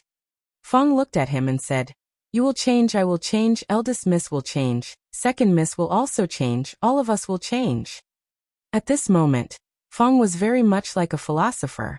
Li suddenly felt that he had underestimated Fong, underestimated everyone. "Young master, don't talk, let me be alone." Li waved his hand. His voice was indescribably tired. Li always came to this small courtyard during the day, so he couldn't see Ruoqing very often.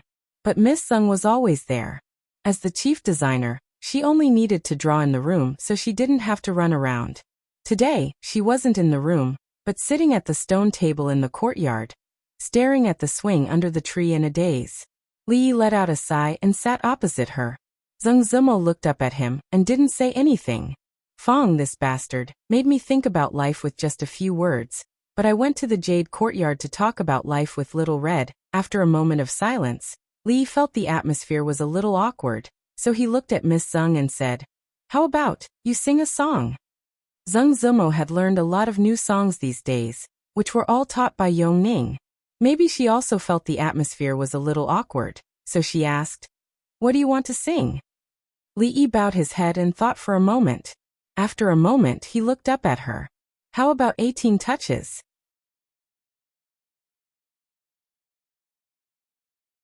Chapter 544. What did you say? Zeng Zimo looked up at Li, her eyes flashing with a dangerous light. 18 what? 18 turns. Li looked at her and asked doubtfully, "Haven't you heard of it? Let me sing a few lines for you." He cleared his throat, and there was an explosive sound. "Yo, the descendant of the mountain, love the sun." Clang. In the kitchen, Xiao Chui, who was washing the dishes, was scared out of her wits by the sudden shout outside. The bowl she had just washed fell to the ground and shattered. In the courtyard, Zeng Zimo's face darkened. Before Li sang the next line, she decisively covered his mouth. "This is a folk song from our hometown. It seems a little wild and not suitable for you to sing." Li gasped. He was almost choked to death by her just now. "Isn't your hometown in Qing'an Prefecture?" Zeng Zimo glanced at him. "I'm talking about the hometown in my dream." "Oh, that's not important." Li waved his hand and said, "How about I teach you 2 songs from my hometown? One is called The Most Dazzling Ethnic Style, and the other is called Little Apple. Listen to it, it's quite nice." This time, Li's mouth was covered before he could even make a sound. He was a little regretful. If the middle-aged women in this world also danced in the square, he would definitely build a few more big squares in the capital for free. Zeng Zimo looked at him and asked with some anger in her tone, "Didn't you say that Cinny and Bing Ning are the children of your relatives?" The 2 little girls were gone, and Miss Zeng was not even willing to sing. It was time to reflect on herself. Yes, the surname Li is one family in the world. Within 500 generations, there must be some relatives. Li thought this explanation was perfect. Zeng Zimo glared at him again. After coming back yesterday, she recovered from the shock and thought about it carefully. Naturally, she could understand why Li had concealed their identities. But yesterday in the Drunken Moon Tower, she was really scared, and naturally had some complaints about him. Xiao Chui did not even dare to sleep alone last night. She spent the whole night asking her if they would be arrested because she had pinched the princess's face. Would they punish her for being disrespectful? Of course, there were other reasons for her anger. Exi. Princess Yongning's words had disturbed her for many days, but Exani didn't say anything, as if nothing had happened. In fact, she had been suppressing her anger recently. Li waved his hand and said, "You don't have to worry. The princess is not that scary. She will still be the same as before. Just pretend that you don't know anything about this." Ordinary people had a natural fear of the royal family. If they were to be punished for being disrespectful to the royal family, then even if they had a few hundred heads, it would not be enough to chop them off. Instead of worrying about this, it was better to worry about whether that damn pervert Qin Yu would secretly play some tricks. But thinking about it, it was not very likely. He heard that in front of the palace gate yesterday, he was beaten unconscious on the spot. Li guessed that the old emperor had held back.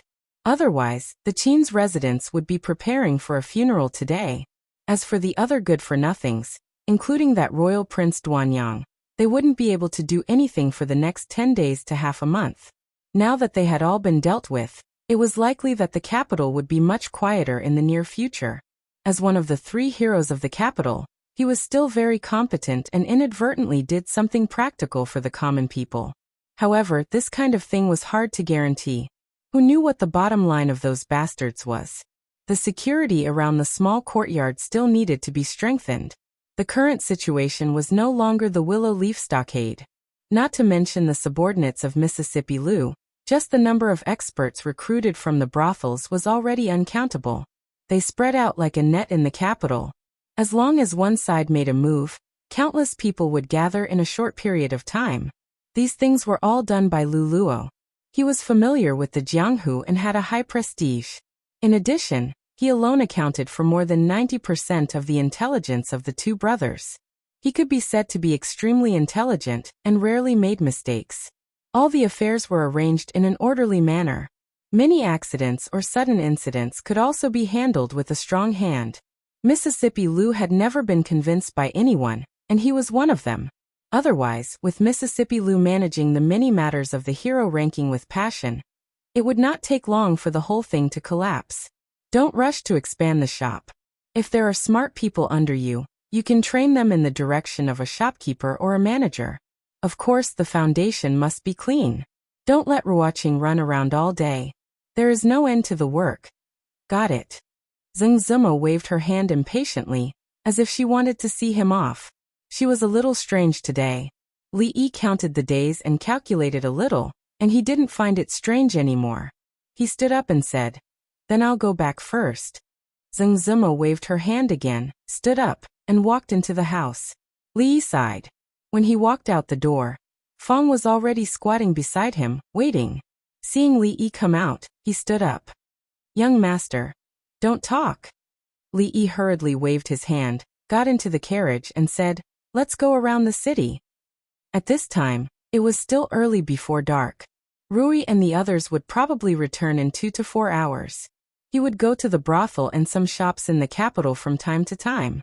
At the door of a brothel in the city, when Li Yi got out of the carriage, another carriage happened to pass by.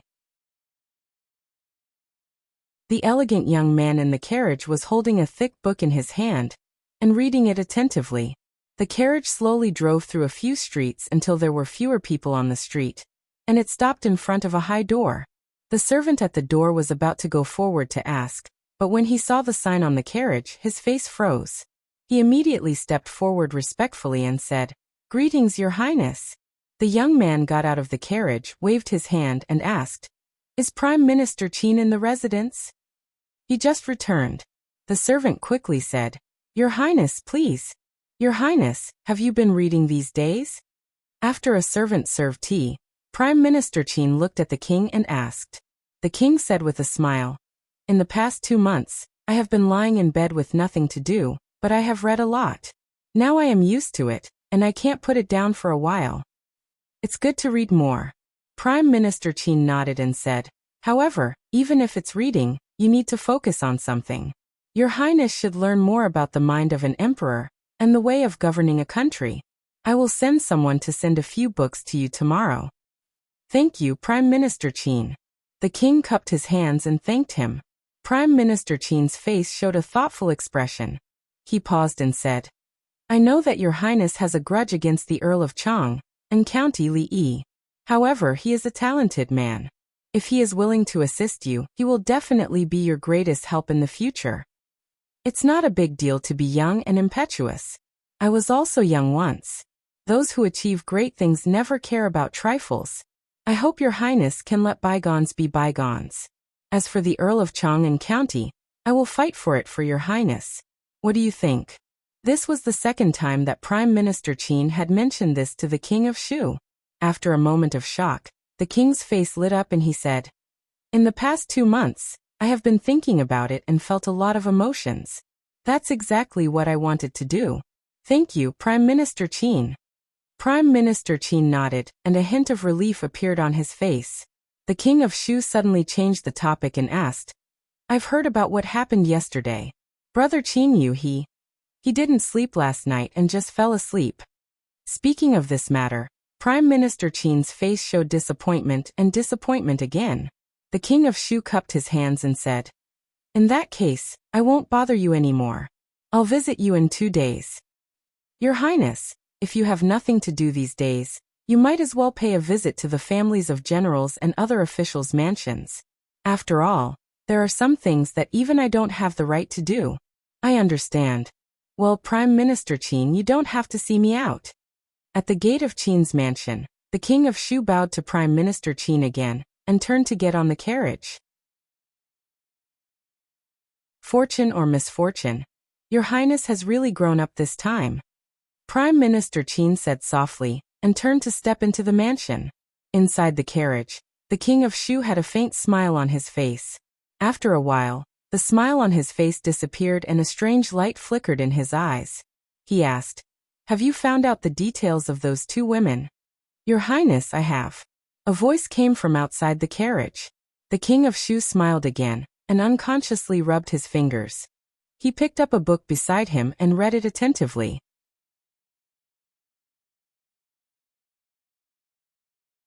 Chapter 545. Every time he planned to go to the palace, he would have a bad feeling in his heart. Therefore Li Yi stayed at home for the past few days. As he sat on the stone bench in the courtyard thinking about life, his eyes were suddenly covered by someone from behind. "Guess who I am?" A strange voice came from behind him. Xiao Huan was not that naughty. Rui would not do such a childish thing. And Mississippi Lu was even more so. Although she purposely pinched her throat, it was not hard to tell that the little devil who had been tormenting him for 2 months was here again. "Let me guess, is it Xiao Huan?" "No," the voice behind him said proudly. "Then is it Duanwu?" Li Yi said again. "Guess again." The arrogant lowly was obviously very proud of herself. This time she did not even try to hide her voice. "Li Bingning, what did you touch with your hand?" Li Yi moved her hand away, and asked while rubbing his eyes. "I didn't touch anything," the arrogant lowly said in surprise. "It's just that my mother caught a cold last night, so I just made a bowl of ginger soup for her." "How did you know it was me?" The arrogant lowly was really his nemesis, Li Yi thought as he washed his eyes with water. Using ginger to make people cry was a common method used by the newcomers in the brothel who had no acting skills. Li Yi guessed that the ginger that the arrogant lowly used to make the ginger soup today must be very old. While Li Yi was washing his eyes, the arrogant lowly was playing with the rabbit that she had caught with her own hands with a vegetable leaf. At this time of year, it was really a luxury to feed the rabbit with vegetables. Fortunately, the greenhouse was built earlier this year, so he would not have to eat dried vegetables for the whole winter. "I talked to my father a few days ago," the arrogant lowly suddenly said while holding the rabbit. "What did he say?" Li Yi also asked casually. Li Yi guessed that it was to allow her to leave the palace as she pleased. The old emperor did not put on any airs and did not act like an emperor at all. He was even more indulgent towards the arrogant Lolita. Li Yi was afraid that he would suffer in the future. The proud Lolita said proudly, "I'll tell my father and ask him to betroth me to you in a few years." Clang! Because his hand moved too much, the copper basin fell to the ground. Li Yi's clothes and shoes were all wet. "What did you say?" he asked again, afraid that he had misheard. "I'll ask my father to betroth me to you," the proud Lolita said confidently. Li Yi stood in the courtyard and couldn't help but swallow a mouthful of saliva. He finally knew where that ominous premonition of the past few days came from. He looked at the palace guards and the gray-robed elder standing outside the courtyard. He wondered if he could make it in time if he ran now. The precocious young lady was very dangerous. Li Yi suddenly lost his sense of security. If she said something even more outrageous in front of the old emperor, he was afraid that he would really have to run. He sighed, picked up the copper basin and walked into the house. He waved at the proud Lolita and said, "Shanning, come over here. Teacher wants to talk to you about something." The proud Lolita left. Before she left, she said that she would come back to see her rabbit in a few days. She also reminded Li Yi that he still owed her a roasted meat. He would make it up to her next time. She was almost gone. Why would he eat roasted meat? Li Yi felt that one day he would be tricked by the proud Lolita to death, unknowingly. At this moment, Fong walked in from outside. He looked at him and asked doubtfully, "Young master, I just heard that someone is going to be betrothed to you. You can't be thinking of asking the emperor to help you, right? If you force it, I'm afraid that eldest miss won't agree." "Fong?" Li Yi looked at him and asked, "Has anyone recently said that you talk a lot?" "No." Fong shook his head and looked at him. "Little Red said that what I said recently was very reasonable. What do you think, young master?" Li Yi looked at him and said seriously, "From now on, you are not allowed to speak in front of me." Fong nodded, and began to gesture something with his hands. What a mess. After a while Li Yi waved his hand and asked, "What do you want to say?" Old Fong pointed at his mouth with an innocent look on his face. Li Yi took a deep breath and said, "You can say something." Fong nodded and said, "Something has happened at Miss Sung and Miss Wan's place these days." "What is it?" Li looked at him and asked. 1 second, 2 seconds, 10 seconds. "What is it?" Li asked again. Fong pointed to his mouth again. Li felt that his temper had become much better recently. He sighed and said, "The few greenhouses in the farm are a bit busy these days. Why don't you come back to help? It's closer to home." Recently there have been a lot of idlers around Miss Sung and Miss Wan's place. Recently, a lot of idlers have been appearing around the place where Miss Sung and Miss Wan live. They seem to be up to no good. I had some men catch a few of them, but they didn't get anything out of them. Later some experts came. Fortunately, some of the men we sent out were quite strong. 2 of our men were injured. Yesterday, I stayed there for the whole afternoon, but I didn't meet anyone else. Young master, should we send some more men to guard the place? Lao Fong finished his words fluently in one breath. Sure enough, there were still people who didn't know what was good for them. Li Yi's face darkened slightly. He asked, "How many of our people are on the heaven list now?" Fong thought for a while and said, "A dozen." "Please send 2 people over. Send 10 more masters on the earth list." Since Mississippi Lu established the Lu Alliance, the number of women on the heaven list suddenly increased. Those who received guidance from her were extremely respectful to her and Rui. Sometimes Li Yi was also amazed that there were so many women in the world who were crazy about martial arts. Naturally, they didn't just practice martial arts. Sometimes they would also have some tasks, most of which were related to the brothel. There should be no problem if the masters on the heaven list were to watch them for a while. As for Wan Ruoqing's travel, there was no need to worry at all. As the head of the brothel, she had extraordinary security around her. If they were just ruffians, it would be fine. If someone really went crazy and invited powerful people, it would be guaranteed that nothing would go wrong. It didn't matter who it was for the time being. Anyway, there were only a few people. According to the current situation, they would get revenge sooner or later. As for now, it was all on the King of Shu. By the way, young master, there's one more thing. As if thinking of something, Fong took out a piece of paper from his sleeve and said, "I almost forgot. Someone just sent this, saying that it's from Qin's mansion." Qin's mansion? Li took the paper from him and opened it. After reading it, a look of surprise appeared on his face. He read it again, and the expression on his face was somewhat indescribable. Prime Minister Qin? Why would Prime Minister Qin invite him over? Were they familiar? Was it a trap? Speaking of which, he was indeed not a stranger. Not only did he have a grudge against Qin Yu, but he had also ruined many things for Prime Minister Qin and the King of Shu. It couldn't be said that their hatred was as deep as the sea, but there was still a lot of hatred between them. As a result, the content of this piece of paper was somewhat thought-provoking. It's just 2 women, and you still haven't settled them. What do I want you for? The King of Shu looked at the people below and asked lightly. A young man said in fear and trepidation, "Your Highness, it's really because there's an expert beside that woman. We can't get close to her." 2 of those idlers had their legs broken, and the experts in the king's mansion also encountered a strong enemy. Their chances of winning were not high, so they had no choice but to retreat. "I'll give you another half a month.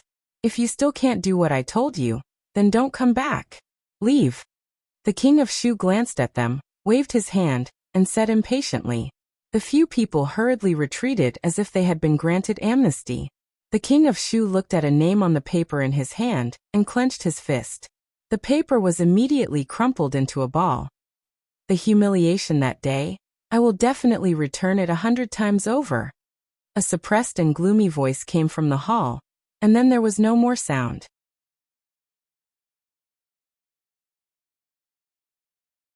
Chapter 546. Sitting in the carriage, Fong said worriedly, "Young master, that Qin guy is not a good person. Do we really have to go? What if he brings people to ambush us inside? Won't we be too few?" Sitting in the carriage, Li didn't know why Prime Minister Qin invited him to Qin's mansion. Whether it was a trap or some other purpose, he had to go and have a look after receiving the invitation from the Prime Minister. And Prime Minister Qin invited him so openly, so he didn't have to worry about his safety. If something really happened, He would be the one with a bigger headache. In case of any accidents, he originally wanted to let Mississippi Lu accompany him, but she was really busy recently, and Rui's identity was not very suitable. After thinking about it, he brought Fong. The carriage stopped in front of Qin's mansion. Li got off, waved his hand and said, "Okay, find a place outside and wait. Nothing will happen." A servant of Qin's mansion had already come over and asked respectfully, "Are you Mr. Li?" Li handed over the invitation in his hand. After the servant saw it, he immediately said, "Mr. Li, please. Master is waiting for you inside." The attitude of the servant of Qin's mansion made Li feel a little surprised. It seemed that today was not like what he had imagined. It did not seem to be a punitive expedition against him. After all, he had a deep grudge with the heir to the Qin family. A few days ago, he accidentally cheated him a little. It was reasonable for the Qin family to make trouble for him because of these things. Fong and several guards sat under a big tree opposite, glancing at Qin's mansion from time to time. Led by the servant, Li walked through Qin's mansion and looked around. Qin's mansion was not like what he had imagined. Although it was still beyond the reach of ordinary people in terms of scale and other aspects, it was still a little simple for the prime minister who was above tens of thousands of people. There were not many maidservants on the way. They were just quietly working, looking a little lifeless. They were not like the maidservants in his family. Although they did a lot of work, they chattered all day and did not look like maidservants. They were the only ones in the capital. Brother Lu's words are too biased. Who said that women enjoy leisure? Men go to war at the border while women weave at home. They farm during the day and spin cotton at night. They work hard day and night. A voice came from the front. He didn't expect that there would be people in the Qin manor who liked to listen to dramas. It was actually Hua Mulan. Li saw a middle-aged man who looked familiar walking over from the front. He was humming a part of the song and it was all in tune. It was not until he saw the man coming from behind that he saw him. The man saw Li and was stunned. Then his expression quickly returned to normal. He followed behind the middle-aged man and passed by Li. The middle-aged man took a few steps and suddenly turned around. He pointed at Li and asked the servant, "Who is this? Why have I never seen him before?" The servant hurriedly replied, "Fifth Master, this is Li, County Uncle Li. He is Master's guest. Master is still waiting, so we'll go over first."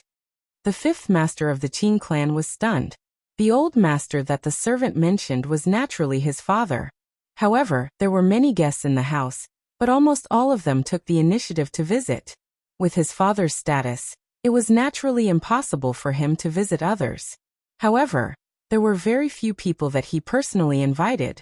He was confused for a moment, and then realized something else. Li, County Uncle Li? He was stunned for a moment and looked at the man uncertainly. He asked, "Did he just say Li, County Uncle Li?" The man nodded and said, "That's right. Let's go back and have a look." With an excited smile on his face, Fifth Master turned around and walked in the direction where he came from. "Fifth Master, aren't you going to watch the play today?" The man asked doubtfully. "Why, there are ready-made plays at home. By the way, is the King of Shu in the young master's room now?" "Oh, not bad. The house is lively today."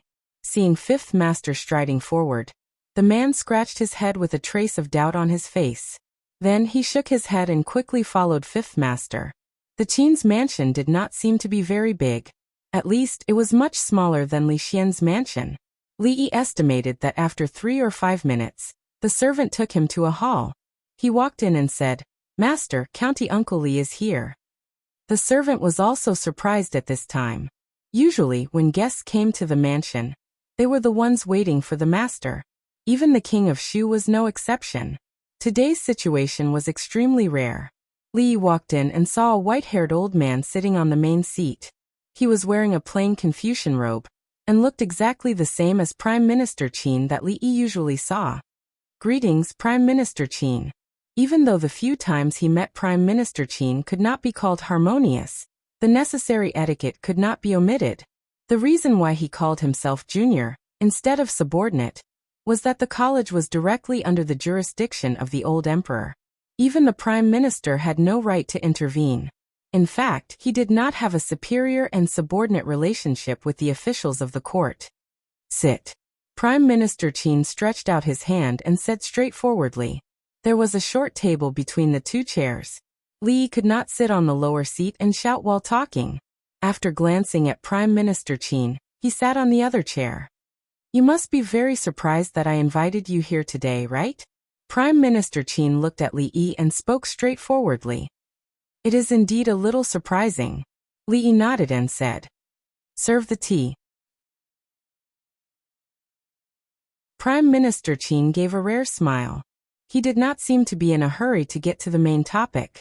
After waving to the door, a servant from the Qin residence walked in. This tea originated in Songzhou and was given by His Majesty. It is the best of the tributes and cannot be tasted normally. Prime Minister Qin was actually in the mood to introduce tea, which made Li even more puzzled. He did not know what medicine the Prime Minister was selling. However, he was not in a hurry. He smiled and said, In that case, I will be in luck today. The servant girl who poured the tea carefully handed a cup of tea to Prime Minister Qin, and the other to Li Yi. Her hands were trembling slightly, causing the lid and the cup to collide with each other, making clanking sounds. Seeing this, Li Yi immediately became vigilant. It was just pouring tea, but she was so scared. Could it be that the tea was poisoned? He looked up at the servant and found that her face was covered with a thin veil. Could it be a masked assassin? As Li Yi thought of this, he held the chair with one hand. Prime Minister Qin frowned and asked in a low voice, What's the matter? Master, I'm not feeling well. The servant said with a trembling voice. Prime Minister Qin's face eased and said, Since you're not feeling well, go back to your room and rest. Tell the housekeeper to get someone else. At this time, Li Yi's face had calmed down. He stood up and said with a smile, I'm really sorry, I suddenly have to go to the toilet, I don't know. In the current situation, it was not appropriate to say that directly. Prime Minister Qin had already picked up the teacup, but he put it down and said, People have to go to the toilet, it doesn't matter. Then he looked at the servant and said, You take Uncle Li to the toilet first. Li smiled apologetically and walked out slowly. The servant put down the tray and walked out behind him. She clenched her fists. Under the thin veil, her expression was indescribable.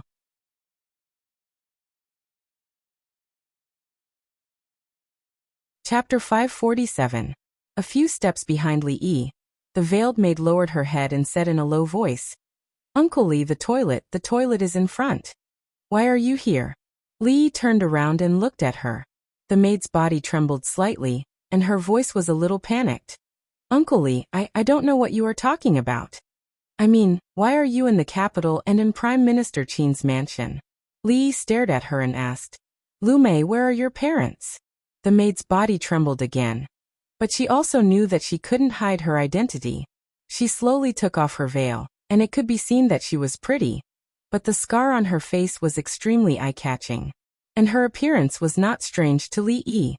Dead, all dead. She looked complicated and said in a sad voice, On the way to the capital, I encountered bandits, and my parents died. I was saved by a passing caravan. Later, I had no choice but to stay here because the steward of Qin's mansion pitied me. Li looked at the woman in front of him. She was young, but her face was full of vicissitudes. He couldn't connect her with the arrogant girl in Willow Leaf Village a year ago. If he remembered correctly, this girl named Lu Mei should be the daughter of Rui's third uncle. When she was in Willow Leaf Village, she didn't get along with Xiao Huan and the others, but it was mostly expressed in words of dissatisfaction and cynicism. Naturally, there was no deep hatred between them. Later, because of the matter of the Lulin gang, Rui's uncles took money from their families, left Willow Leaf Village, and settled down in their own homes in order to avoid trouble. It was strange that after that day, Li never saw them again until he saw Lu Mei here. In that case, third uncle and third aunt were no longer in this world.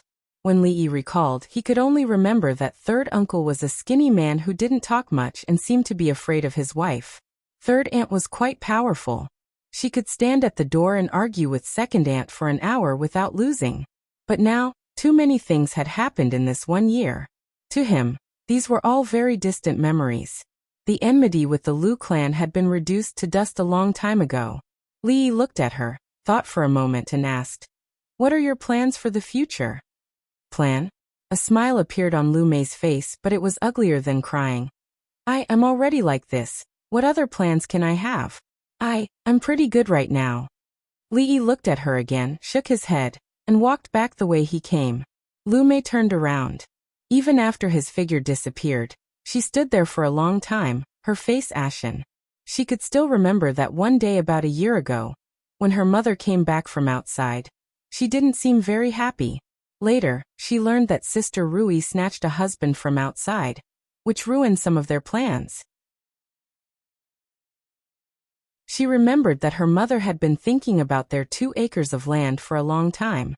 In the beginning, she had seen the husband of the stronghold a few times. Her impression of him was that he was thin and weak, but he was very handsome. At that time, she sometimes thought that she wanted to marry someone like him, who looked comfortable and different from the other people in the village, but he had to be rich. Later, she gradually realized that the scholar was amazing. He could write poems, teach and earn money. Everyone said that Sister Rui found a treasure. At that time, she was actually a little envious. Later, when he sold candied haws, the family also sold candied haws. Later, he became the county magistrate, and the situation in Willow Leaf Village changed. Later, she left the village with her parents and went to a neighboring county. After settling down, she didn't deliberately ask for news there. Later, she made some money selling candied haws, and wanted to come to Jingdo to live with her relatives and continue the candied haws business. Who would have thought that something like that would happen on the road? Later, that relative also. During those days, she suffered a lot before she came to the Qin family. Finally, she had a place where she could shelter herself from the wind and rain. Although she was often ordered around, she didn't ask for anything now.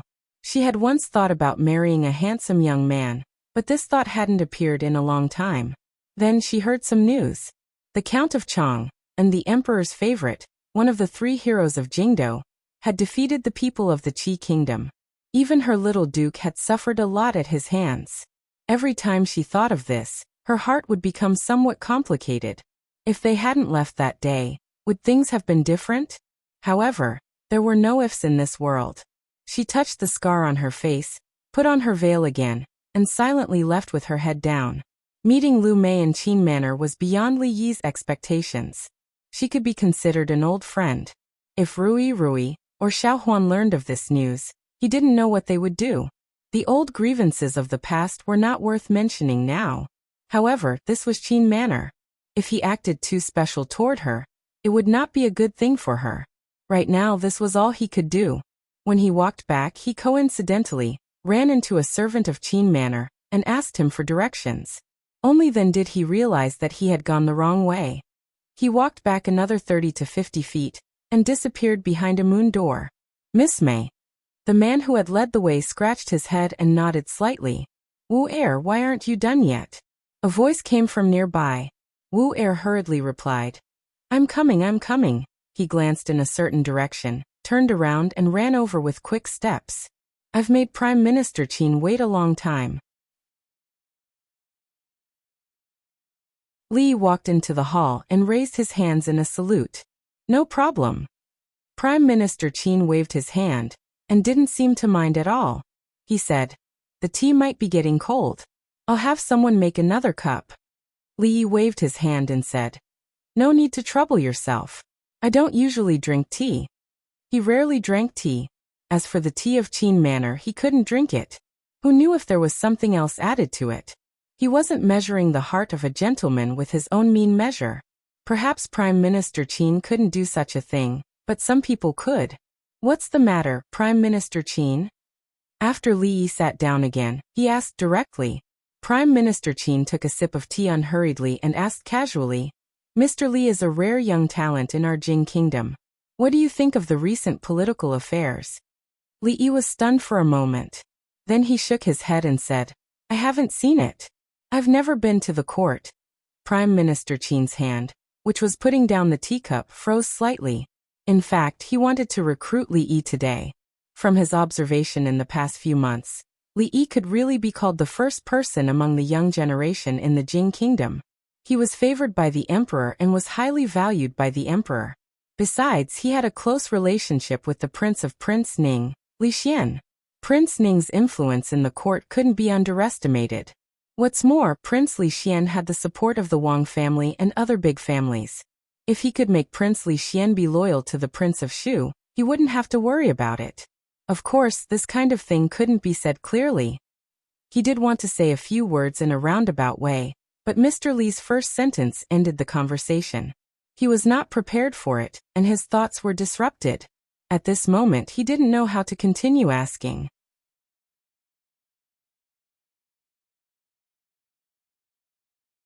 Chapter 548. In a room of an exquisite small building in Qin's mansion, Qin Yu was lying on a bed covered with several layers of brocade quilts. A certain part of his body was wrapped with white cloth, and his face was extremely pale. He had just recovered from a serious illness, and he was beaten 80 times. Although he did not lose his life, this time he might need to recuperate for a few days. I didn't expect. He shook his head and said in a weak voice, I didn't expect His Majesty to indulge him to such an extent that he could even take 2 little princesses out of the palace. It's not an injustice to lose this time. King Shu on the side had a deep understanding of this. Last time, he lay in the palace for 2 months, while the other side was as free and unrestrained as ever outside the palace. Sometimes he even wondered who was the biological son of his father, himself or Li Yi. He had been like this since he was a child. Not to mention Mingzu. He even treated that damn Li Xian much better than he did. He felt that he had a fake father. These days, for the first time, he realized that the high position did not seem to be so easy to get. This kind of thought had never appeared before. King Shu shook his head and said, These days you'd better rest at home. This time there are many of you. If you were alone, it would not be as simple as dozens of floggings. That matter, is that it? Qin Yu suddenly said without rhyme or reason. King Shu knew what he was referring to. He shook his head helplessly again and said, What else can I do? Intermittent hysteria, madness. I can only admit that I'm unlucky. Yes. Qin Yu sighed and said, I can only admit that I'm unlucky. They had been together since childhood, so they naturally knew each other's temperament. They looked at each other and had a tacit understanding. The position of crown prince? Li Yi said in surprise. Of course, this matter has to be decided by His Majesty. It's better for us foreign officials to stay out of it. It wasn't easy to bring the topic to the main point. Qin Xiang thought that his meaning had been expressed very clearly.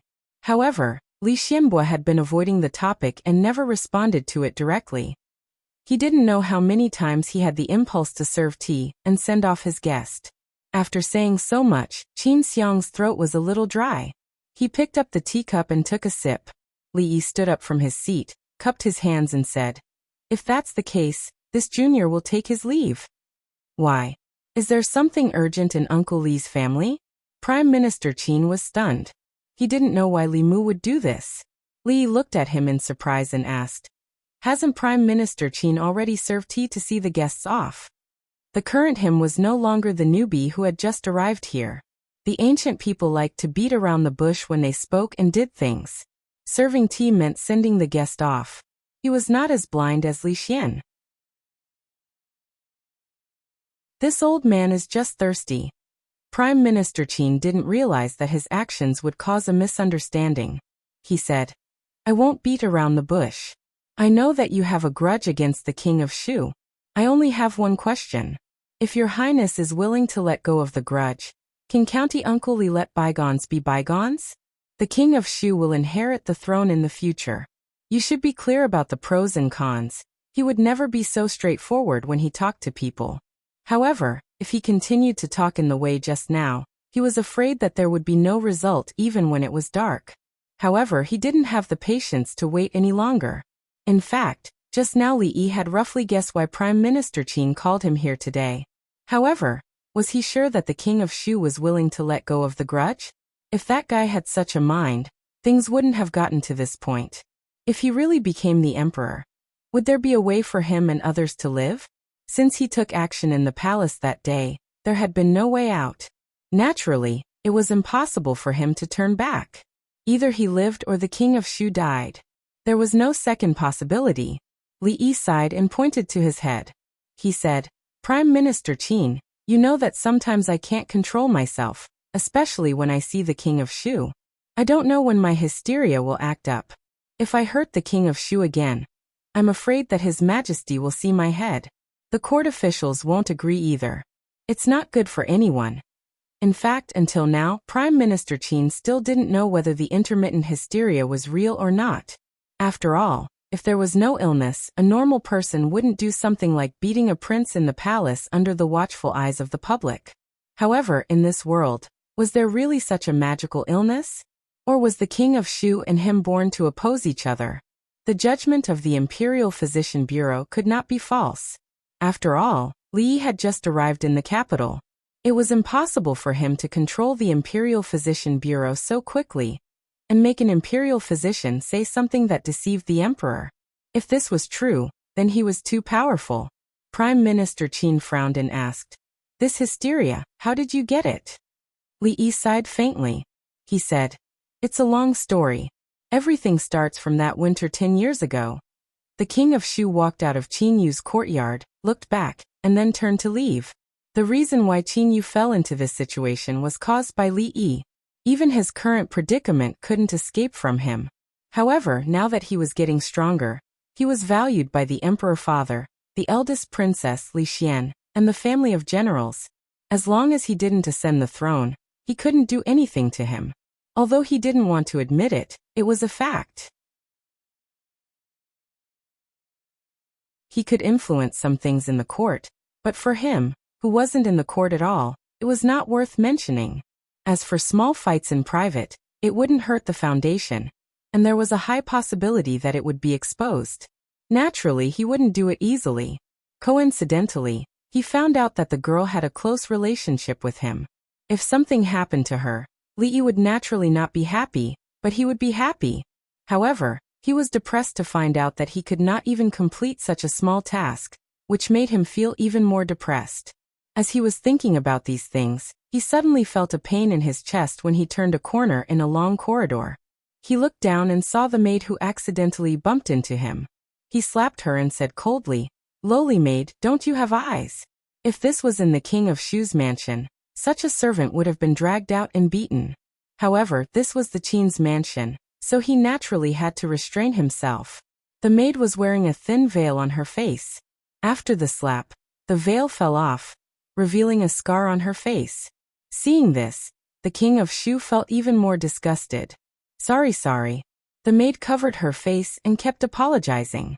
In a pavilion not far away, the Qin family's fifth master shook his head in disappointment. What a coincidence, what a coincidence. There's no fun to watch now. Just as he finished speaking, he saw a young figure walk out of the hall. After a moment of shock, a look of excitement appeared on his face. He grabbed a handful of melon seeds peeled by a maid and put them in his mouth, staring in a certain direction. Get lost. The king of Shu scolded the maid coldly and walked past her. Suddenly, he felt something and turned his head to look, meeting with another pair of eyes. This was a big surprise. Looking at that gaze, the king of Shu immediately thought of some unhappy things. He couldn't help but take a few steps back, but he didn't notice the steps behind him. He stepped on air, and the sharp pain from his ankle made his expression a little hideous. At the same time, he lost his balance and fell into the lotus pond at the side. Save me, save me. In just a few breaths of time, the Qin manor was filled with the sounds of chickens flying and dogs jumping. Countless panicked figures began to madly rush towards the pool. Li Yi and Lu Mei looked at each other with innocent expressions on their faces. This time, they really couldn't blame him. He was also very surprised to meet the king of Shu here. He just glanced at him, and then the king of Shu jumped into the pond. Could this be the legendary king's aura? Not far away, the Qin family's fifth master widened his eyes, and melon seeds sprayed out from his nose. He didn't expect the king of Shu to be so afraid of County Uncle Li that he jumped into the pond in fear from a distance of several feet. It was said that the king of Shu was a good-for-nothing. Today he saw that the rumors were true.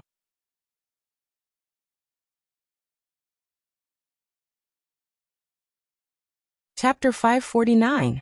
The water in the lotus pond was not deep, and the king of Shu was quickly fished out by the servants of Qin's mansion. When he fell down, he was not injured, but his whole body was wet. But before he fell, he sprained his ankle. It seemed to be quite serious, and he could not even stand up. He was immediately carried away by 2 servants, and another person hurried out of the mansion to find a doctor. After the king of Shu disappeared, the expressions of some servants in Qin's mansion became a little strange. Many people had seen the scene just now. A dignified prince was actually scared to this extent by a county uncle. It was really a bit too embarrassing. Qin Xiang walked out of the hall. When he looked back from the lotus pond, the way he looked at Li Yi was completely different from before. In the end, he did not succeed in roping him in. No matter what reason the other party found, he was still standing on the opposite side of the king of Shu. Moreover, the scene he saw just now proved that there was probably no way to turn back the situation. Li Yi turned back, cupped his hands to Qin Xiang, and said, "I will leave first, the soup is still boiling at home."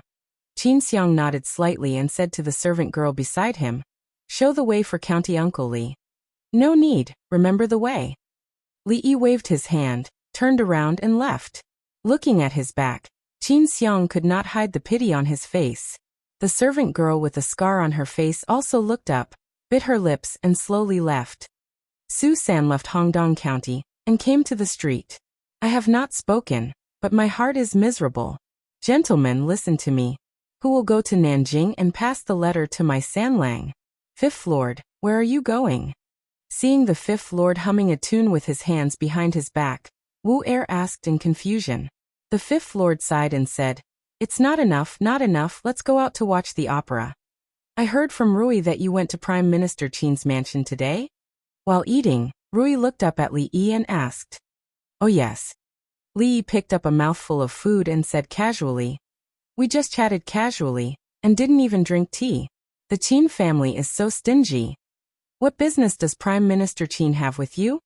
Although Li Yi rarely mentioned anything about the imperial court or outside matters, she was actually very clear about her family's position in the imperial court, friends and foes, as well as some changes in the situation. Because some of the departments in the brothel were in charge of such things. "It's nothing much. We just casually chatted for a bit. He said that I'm going to assist the king of Shu, but he's just a pile of mud that can't be supported." "What's there to support?" Li Yi put down his chopsticks and peeled a prawn for Xiao Huan. Rui had no problem peeling prawns as they could do it with just 2 chopsticks. Only Xiao Huan could not learn it no matter how hard she tried, and always made a mess. Xiao Huan and he both liked to eat prawns, but the prawns had been kept in the ice house for a long time, and were not very fresh. Today's prawns were sent by the Tsundere Lolita from the palace. He heard that they were the newly arrived tribute prawns. This was the advantage of being an emperor. He could eat whatever he wanted.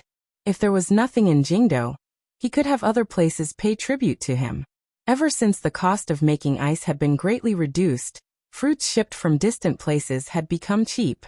"Thank you, Prime Minister," Xiao Huan said sweetly and focused on eating. Prime Minister Qin and the King of Shu were all bad people.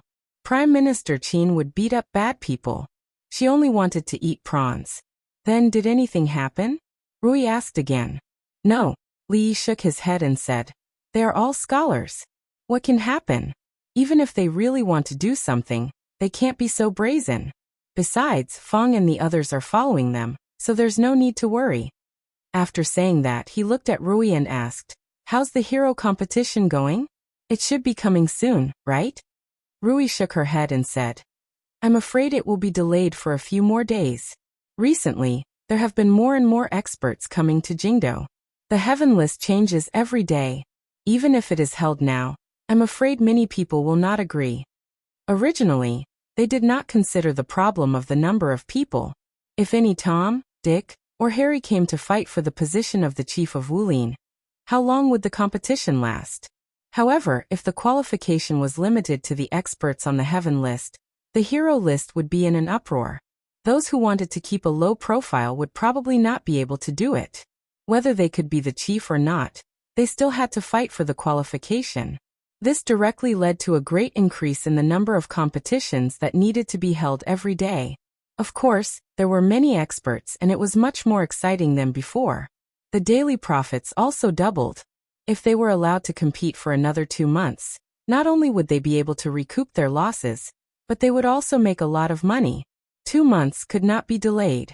According to the current situation, all the preparation work should be finished in half a month at most. The only thing left was to send Mississippi Lu to the top. After talking with Rui and the others about the heroes' meeting, Li suddenly thought of something and said, "I saw Lu Mei at the Qin Manor today." Xiao Huan suddenly raised her head and asked, "Son-in-law, which Lu Mei is it?" "The one who always quarreled with you in Willow Leaf Village." The maid was stunned for a moment, then she pouted and said, "It's her. Ever since she was young, she had always been bullied by Lu Mei." After what had happened, it was only natural that she did not have a good impression of her. "Why is she in Qin Manor? Where are third uncle and third aunt?" Rui asked curiously. Mississippi Lu also looked over. "Third uncle and third aunt." Li paused. He thought about it and told them the truth. Xiao Huan was stunned, and the chopsticks in her hand fell to the ground. The expressions on Rui and Rui's faces froze. After a long time, Rui sighed and said, "Third uncle is actually very honest. When they went overboard, he stood up for us. Third aunt. She has always been very powerful." But Rui shook her head. Even though there was some hatred in the past, death was like a lamp going out. In the end, there was still some relationship. She thought of some things when she was young and felt a little depressed. Mississippi Lu put down her chopsticks and walked out of the door. "If it was somewhere else, I could help. But it's Qin Manor. If I show something different, it will hurt her." Xiao Huan was not in a good mood, and so was Rui. Li said, "But it's not impossible to ask her to leave Qin Manor. But I think she might not agree." It was not suitable for him to ask for a maidservant from Qin Manor. Of course, the other party would not give it to him.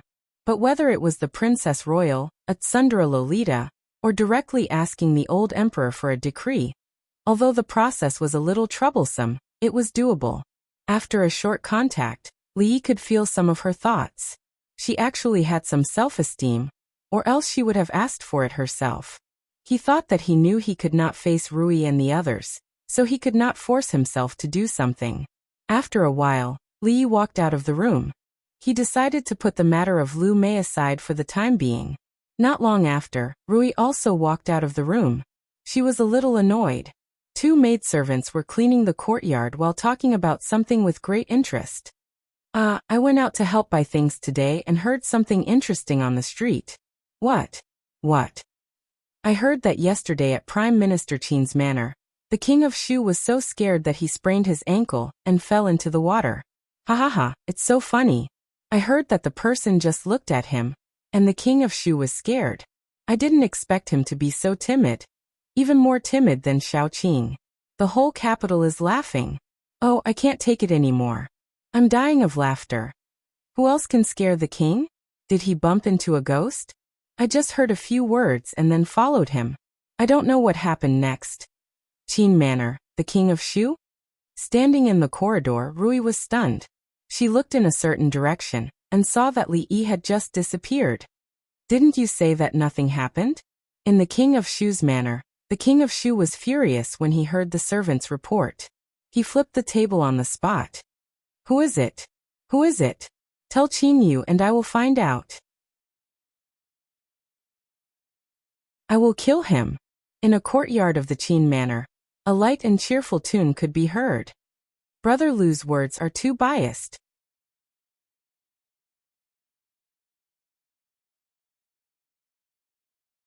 Chapter 550. Li Yi found that the maidservants in the residence were a little strange these days. They often stole glances at him when he wasn't paying attention. When he noticed that they were also looking at him, they would all look away. This was something that had never happened before. When he washed his face in the morning, he looked at his reflection in the water a few more times. Recently, he hadn't obviously become more handsome. There was no reason for him to suddenly become so charming. "What are you looking at?" When he sat in the courtyard and flipped through the old book that second granduncle gave him, he saw two maidservants hiding in the corner looking at him. They were whispering and pointing at him. He finally couldn't help but walk over and ask, "No, nothing." The two maidservants lowered their heads and wiped the pillars, not daring to look at him. Li was a little puzzled and ignored them. Yesterday, second granduncle told him that he had neglected his martial arts practice. He threw him a booklet without a cover and the pages had already turned yellow, and told him to read it when he had nothing to do. Fong wasn't so lucky. He was whipped by the two guards. If he persisted for half an hour without being whipped, he would have to start all over again. Lord Ju doesn't look that scary. Yes, are the rumors false? Are they not talking about our Lord Ju? I've asked them twice. They are talking about Lord Ju, but it really doesn't look like it. The two maidservants were full of doubts. Their Lord Ju didn't look like the kind of person who would scare people into jumping into the lake with just a glance, not to mention that he was a prince. If it was the second miss, it was possible. But if it was the handsome and amiable Lord Ju, they really couldn't imagine the scene at that time. But in the past 2 days, the news had spread throughout the capital. Lord Ju had taken a look at the King of Shu and Prime Minister Qin's residence, and the King of Shu had jumped into the lake. It was said that he had even sprained his ankle. To the maids of the Li residence, this was truly unimaginable. Lord Ju had always been kind to them. They had heard that the King of Shu had been beaten up by him before, and it seemed that he had beaten him up quite badly. Naturally, this was something that they could not imagine. But to just take a look at him, how could that be? Li glanced at the two maidservants in the corner and said, "You've already been cleaning that pillar for an hour. If you continue to slack off, I'll deduct your pay." The two maids immediately ran away. Lord Ju's deduction of money was just a passing remark, but they didn't dare to discuss it anymore. The erotic book in his hand gave him a headache. Based on his level, he might not be able to handle it. When he saw Rui walking in from outside, Li hurriedly waved at her. "Wife, come here for a moment." In the next few days, Li spent part of his time studying the erotic book. Rui seemed to value it very much. Whenever she had the time, she would give him pointers. Most of the time, he would take Xiao Huan out for a stroll, to the brothel to watch shows and to patrol the shops. There was nothing much to do in the palace, and the days were as leisurely as ever. Sometimes he would also meet Wan Ruoqing. She was always very busy. In the beginning, Li also felt that this was not the way to go on. There were too few people with the ability to manage. When there were more and more shops, there would be more and more things to do. It was far from enough to rely on just one or a few people. Wan Ruoqing nodded and said, "I'm already consciously cultivating them. But this is not a matter of a day or two. I can still take care of things here for the time being." She was always so restless. Li said a few times, but it was obviously not effective. Fortunately, Xiao Zhu was by her side, so she would not be as tired as before. Li changed the topic. He pointed to a shed at the entrance of the brothel and asked, "What is this used for?" When he came here just now, he noticed that there was this thing. There were a few beggars waiting outside, and there was actually a queue. "This is the porridge shed that was set up here 2 days ago. These beggars have nothing to do on weekdays, so they let them clean the inside after closing the brothel at night. Usually, it takes a lot of effort to clean, but there are quite a lot of them, so they can save a lot of time." Wan Ruoqing explained, "It doesn't cost much to give porridge twice a day, and they are also willing to do it. It's almost mealtime. Those who have worked here can get a bowl of porridge and 2 steamed buns with their tickets." The brothel was a crowded place, and a lot of garbage was produced every day. It was really troublesome to clean, especially after all kinds of melon seeds became popular in the capital these days. The cleaning work became more and more troublesome. This was a good idea. Li felt that this method was unlikely to be Wan Ruoqing's idea. Make the best use of people and not waste any. This was Old Sun's style of doing things. If it was free porridge, he was afraid that it would become a habit. This was also good. In fact, the cost would actually be reduced. Not long after, someone carried a big pot of porridge out from inside. Li took a look, and it was not too thin. The beggars in the queue all had tickets in their hands. One ticket was a bowl of porridge, a salted vegetable, and 2 steamed buns. For these beggars who didn't know the next meal, the food was already very good. Not far away, there were beggars looking at them enviously. Seeing that there was still a lot left after the beggars received their food, the girl in charge of giving out porridge waved her hand and said, "There is still a little left today. If you want to eat, come over. This time it's free for you. If you want to eat every day, go to the other brothels in the capital and ask again. See the one with the willow leaf sign at the door? Ask them if they are still short of people."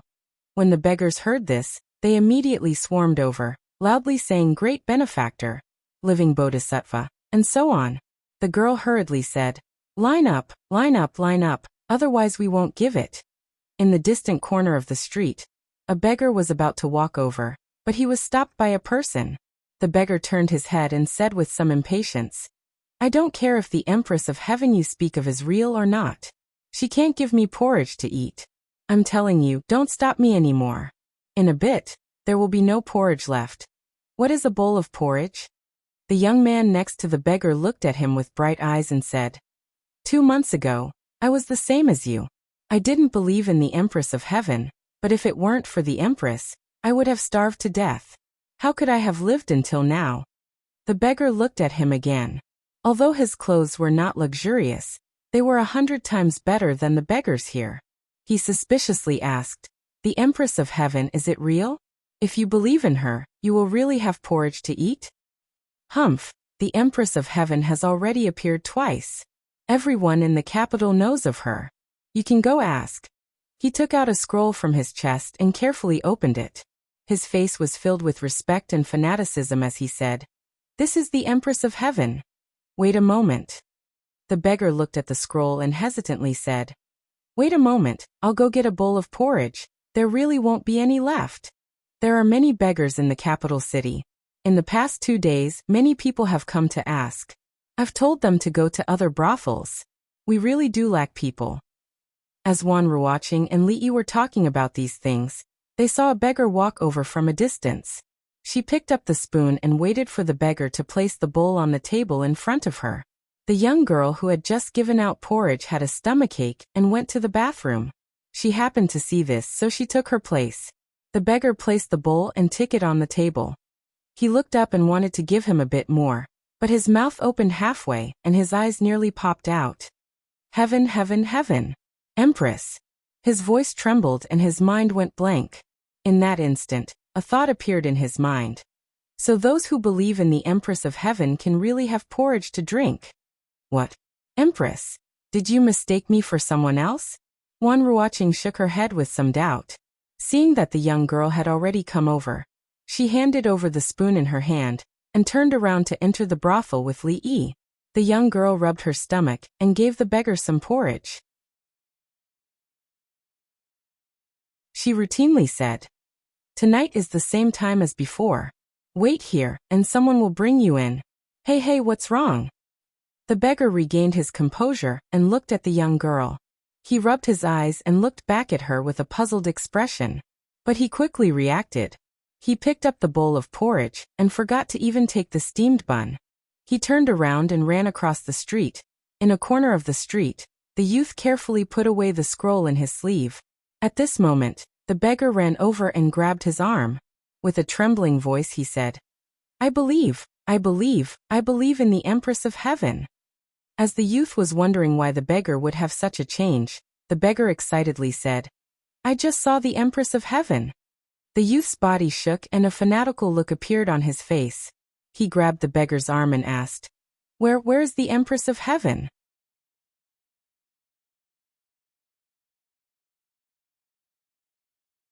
Chapter 551. Slow down, slow down. Everyone has one. The young girl waved her spoon. From time to time, beggars would gather around her. She was alone, so she seemed a bit flustered. No, next time I have to get them to help me. Thinking this, she continued to wave her hand. After you finish eating, remember to go to the other brothels. Next time, you have to use a ticket to get food. On the street, a beggar scratched his head in confusion. He said to himself, "That's not right. I just saw it. Did I see it wrong?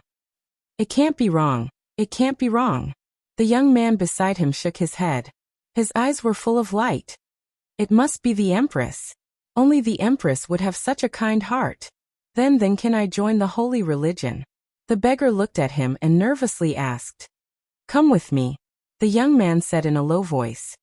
He glanced at the brothel again and committed it to memory. The last time he saw the goddess appear with his own eyes, it was also near here. The two of them turned around, and their figures quickly disappeared into the vast crowd. Not long after, in a remote courtyard in the capital, the purple-clothed man raised an eyebrow. He asked, the Empress appeared again. Did you see it with your own eyes? The young man shook his head. Although I didn't see it with my own eyes, the words of the new believer shouldn't be false. The last time I saw the Empress, it was near here. The purple-clothed man's eyes flashed. After a while he said, All right, I understand. Although the Empress is an immortal, she cares for the believers. She will reincarnate into the human world and spread her grace. What you saw was the reincarnation of the Empress after she abandoned her divine power. Remember not to disturb her. I understand. The young man respectfully cupped his hands and left.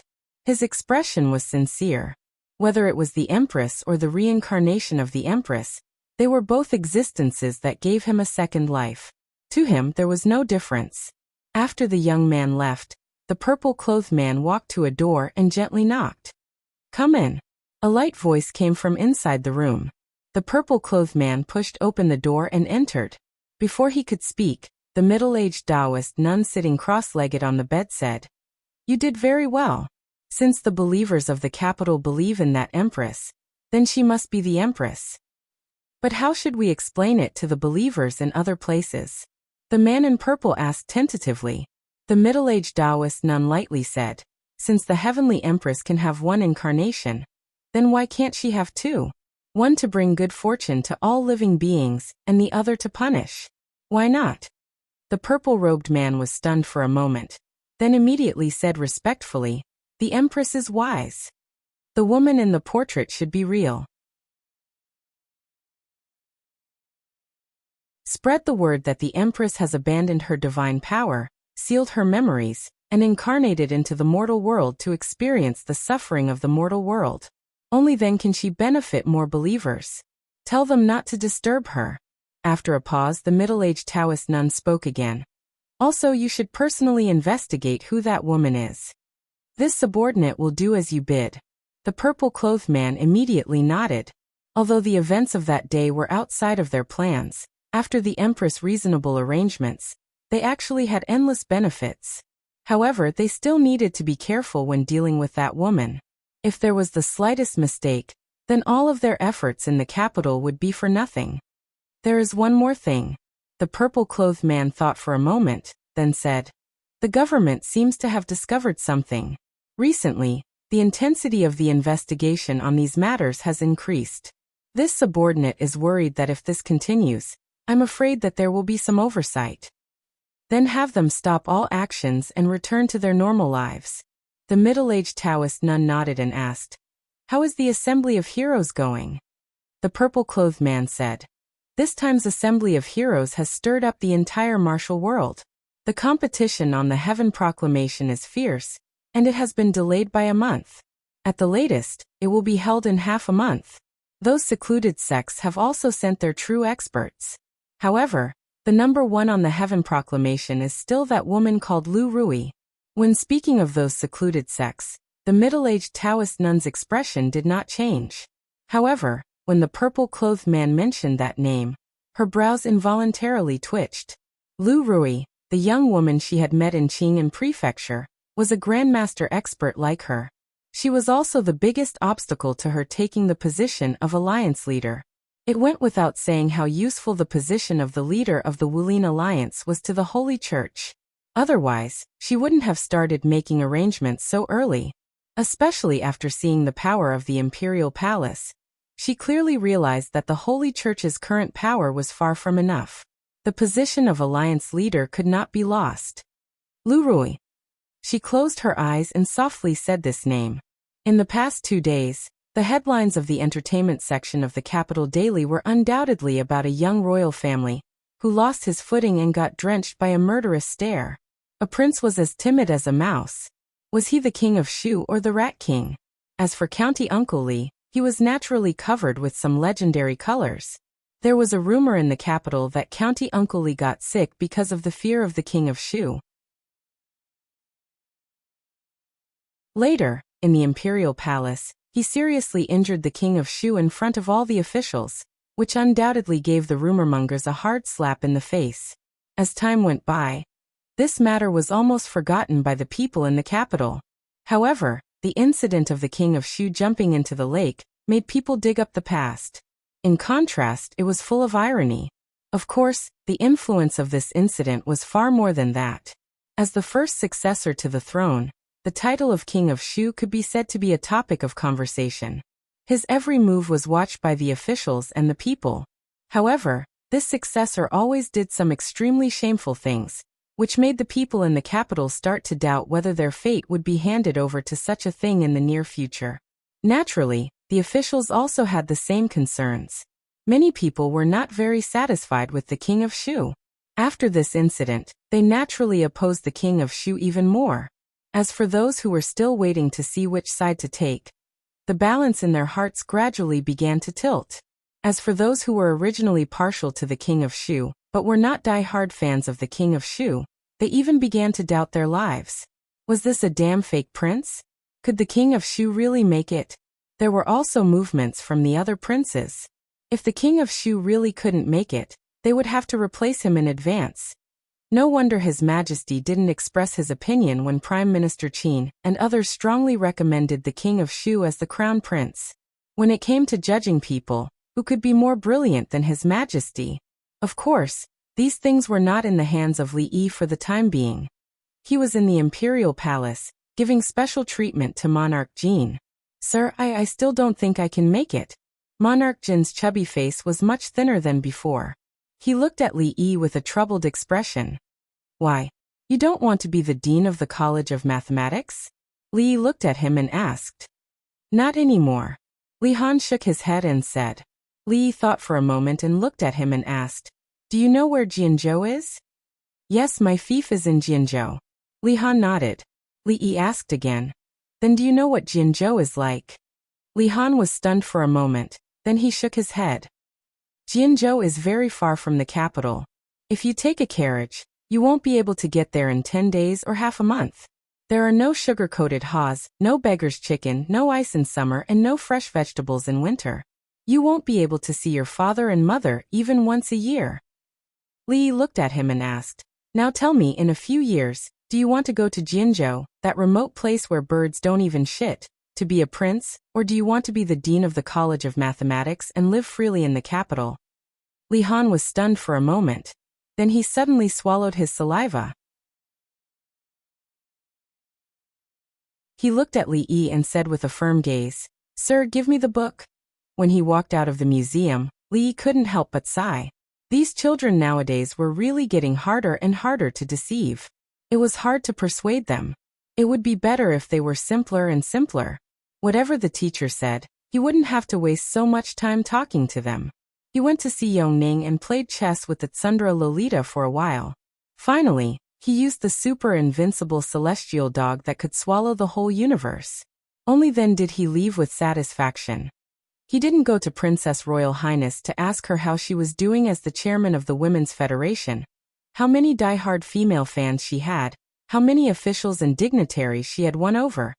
It wasn't that he didn't want to, but when he was talking with the old emperor about the College of Mathematics, Li found that the emperor looked at him a little strange, as if he always had an impulse to kick someone in the next second.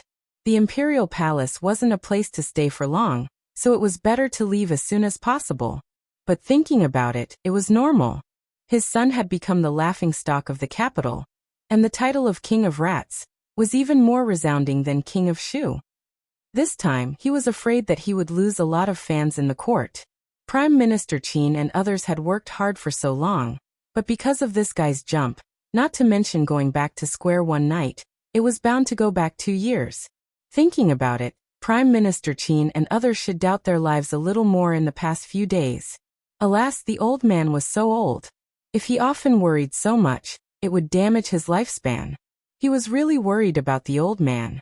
No wonder the old emperor wanted to kick him. If it was him, he would also kick him. Kicking people was a light punishment, and the culprit should be hung up and beaten. The person who spread rumors everywhere was simply a psycho. Was he so terrible that he could kill people with his eyes? If he really had this skill, could King of Shu live to this day? Forget it. It was better to come to the palace less these days. Even if he came, he would not see the old emperor who was in his 40s. Maybe he had reached his menopause, so he could not afford to provoke him. Today he helped Prince Jin to strengthen his faith. He believed that in the beggar's chicken, under the attraction of knowledge, he would work harder to study mathematics and strive to be a good successor to the dean of the College of Mathematics. What did he do just now? Emperor Jing asked casually while reading the memorials. Changde walked in from outside the hall and said, "Your Majesty, County Uncle Li taught Prince Jin about mathematics for a while in the Bowen Hall, and played with the two little princesses for an hour. He just left the palace." Emperor Jing put down the memorial and rubbed his eyebrows. When it came to the two little princesses, he had a headache. Changde smiled and said, "Your Majesty, don't blame me for being talkative. Princess Shanning's words carry no harm. County Uncle Li always knows how to behave himself in these things." Behave himself? Emperor Jing picked up another memorial and said, "He killed County Uncle Li with his eyes, and made King of Shu jump into the lake with his eyes. He has lost the face of the royal family. What does he know about propriety?" Changde smiled and said no more. Although His Majesty said so, in fact, in recent days he had been doing things in the style of that boy. King of Shu could not represent the face of the royal family. And seeing that His Majesty no longer said anything, he slowly retreated out of the hall. There were no clouds in the autumn sky, and the wrinkles on his face stretched out. After all, the world still belongs to these young people. "Chun, what can I do for you?" Xiao Chui opened the courtyard door a crack and poked her head out. She looked at the young man standing outside and asked, "Is your mistress at home?" The young man waved his folding fan and asked with a smile. Xiao Chui frowned when she smelled the strong smell of alcohol. She grew up in a brothel and hated the smell of alcohol the most. Hearing that, she said, "Chun, if you have anything to say, just tell me. I will tell my mistress." "What? A guest is here, and you won't let him in?" The smile on Chen's face disappeared, and several servants behind him also stepped forward. Although Xiao Chui was afraid, she still said boldly, "Men and women should not touch each other. There are only me and my mistress in the courtyard. In order to avoid gossip, Chen should say it here." "You bitch."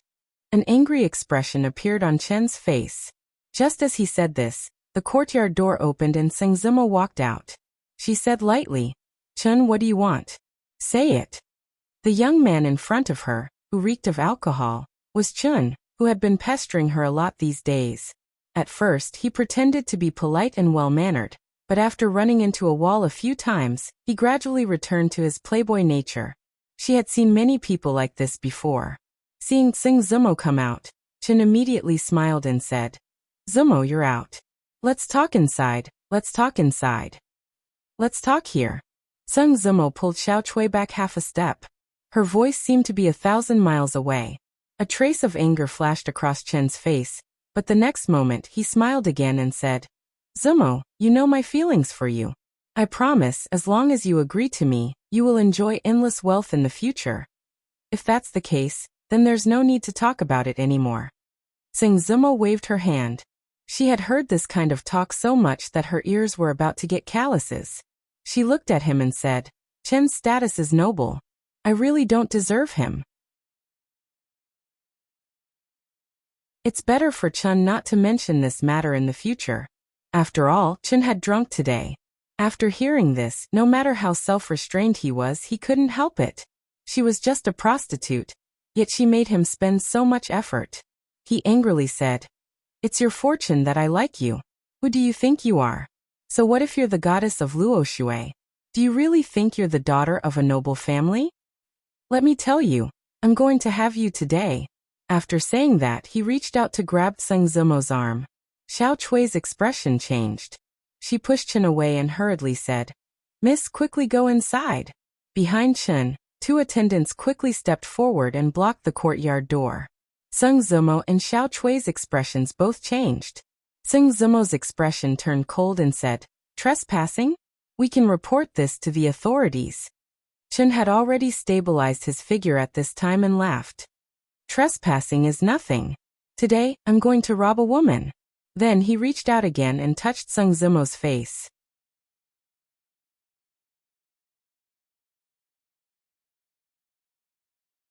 Chapter 552. It hurts, it hurts, it hurts. The young Chen's wrist was grabbed by someone. He raised his arm and twisted his body into a strange shape. He was in so much pain that his facial features were twisted together. "Let go of my young master." Several servants shouted and quickly ran over, wanting to stop the strange woman who suddenly appeared. "Get lost." However, after the shout, they only felt their vision blur. A huge force came from their chest and abdomen.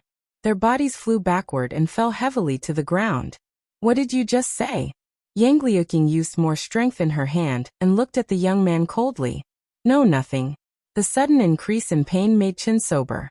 He quickly said, "It hurts, it hurts. Let go of me. Get lost. Don't let me see you again." Yang Liuqing said coldly. Chen's body also flew out. This fall was even worse.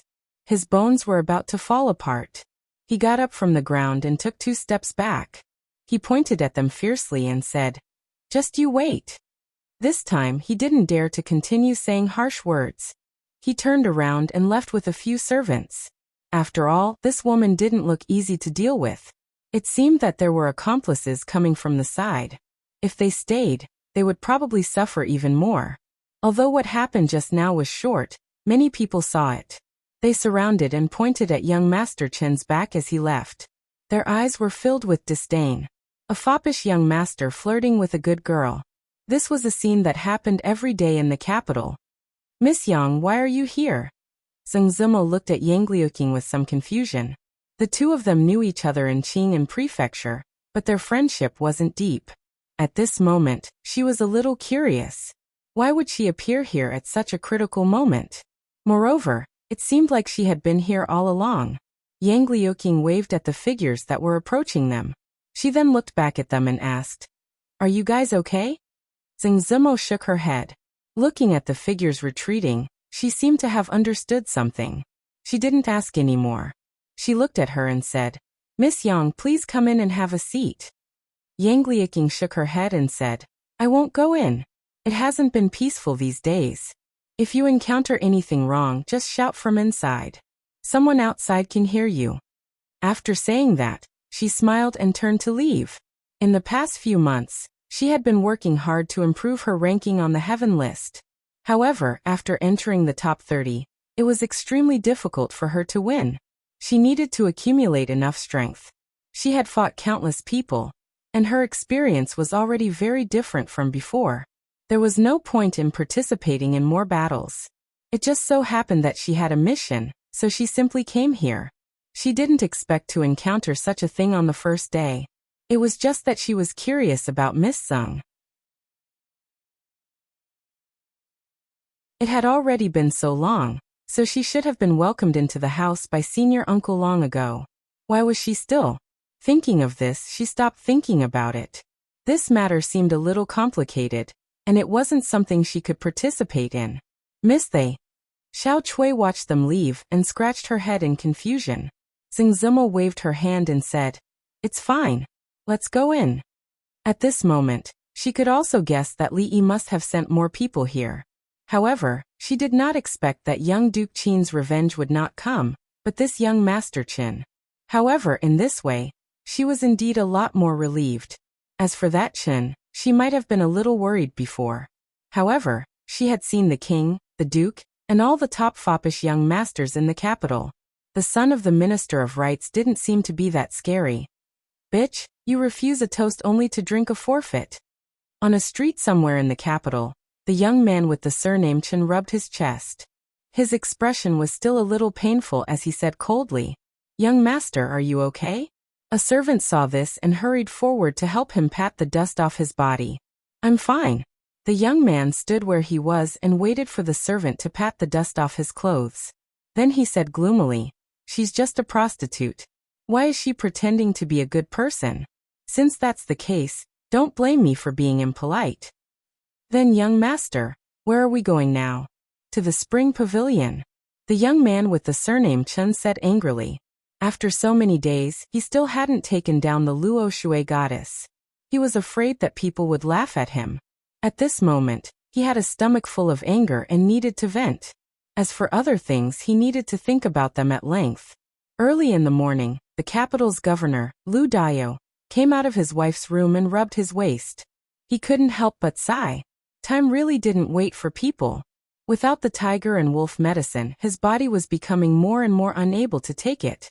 These days, his wife complained that she always went to his concubine's room and neglected him. She wanted to perform well last night, but she didn't expect that she would overdo it.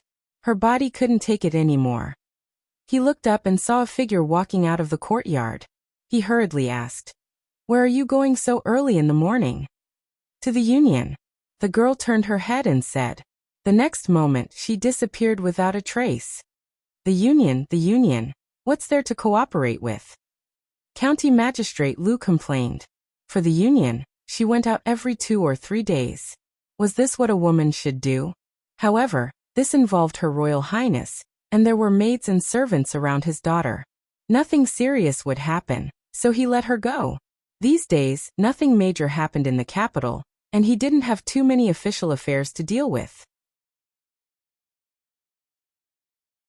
County Magistrate Lu sat in the back hall, drinking tea and holding a popular novel on the market, enjoying a moment of leisure. "Your Excellency, something serious happened." Before he finished drinking a cup of tea, a person hurried in and said anxiously, "What's the hurry? What can happen?" County Magistrate Lu looked at him discontentedly. "Can there be a murder case?" Detective Zhao swallowed and said, "Your Excellency, there really is a murder case." County Magistrate Lu spat out all the tea in his mouth. Before he finished drinking a cup of tea, he had to hurry out. County Magistrate Lu looked unlucky. It had been a long time since there had been a murder case in the capital. His Majesty had praised him last time for his outstanding achievements in public security in the few months he was in office. It had only been a few days, and there was a murder case. Wasn't it a slap in his face? Moreover, the identity of the victim this time was really sensitive. He was the son of the Minister-Counselor of the Ministry of Rights, and he was inextricably linked to Marquis Chen's mansion. He had to be careful. What happened? On the way, County Magistrate Lu asked Detective Zhao. Detective Zhao immediately answered. The victim is the son of Lord Chen's family in the Ministry of Rights. It was said that the servants in the mansion didn't see him get up for a long time, so the maid went to knock on the door, but no one answered. Later, when they forced their way in, they found him dead on the bed. He died on his own bed? County Magistrate Lu frowned and asked, "What's the cause of death?" Detective Zhao replied, "There's no result from the coroner yet, but according to the servant who reported the case, it should be poisoning." It was already troublesome for a person to die, but it was the son of an official who died. It was twice as troublesome. He could have died of any reason, but it happened that he was poisoned, which made it even more difficult. County Magistrate Lu didn't have Lu Yi, so he had a headache thinking about this case. He said with some irritation, "Find out who the son of the Chen family has been in contact with these days, and what he has done. Don't forget anything." Detective Zhao nodded and said, "I've asked someone to ask the servants who usually follow him." Before they reached the Chen's mansion, they bumped into several constables. "Why did you guys come out?" Arrestor Zhao was stunned for a moment before he asked. One of them waved his hand helplessly and said, "This case has just been taken over by the Ministry of Justice." Hearing that, County Magistrate Lu was stunned and said with some doubt, "The Ministry of Justice has taken over."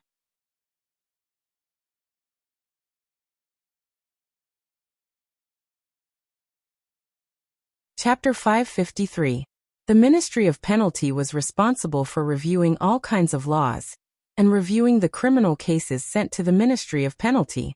They rarely intervened in local cases, unless it was a big case or a case was handled by imperial decree.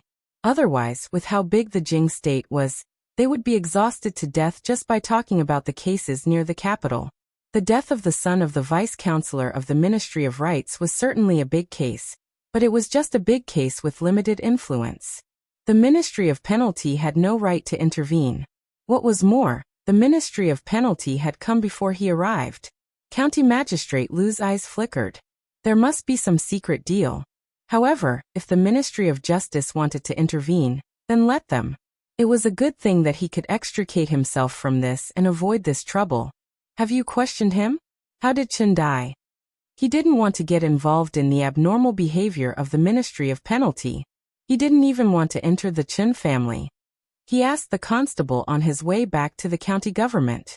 The bailiff immediately replied, "The coroner has already examined the body and determined that it was death by poison. There was a spot on the arm that had turned blue, and there was a small hole in it. From it, a very fine silver needle was extracted. As for the specific type of poison, I don't remember. According to the coroner, this type of poison is extremely rare. Even a small amount can be fatal, but it won't kill the victim immediately. The poison takes 8 to 10 hours to take effect, and once the poison spreads throughout the body, the victim will feel sleepy and die silently in their sleep. Then it's easy to solve."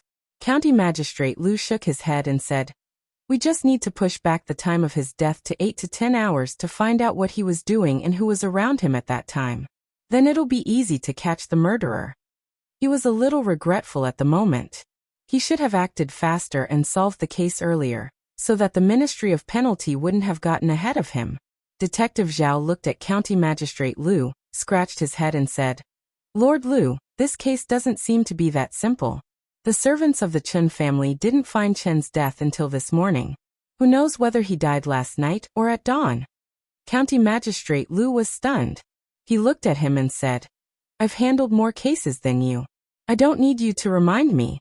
Can't we just arrest everyone he came into contact with yesterday?" Detective Zhao cursed in his heart.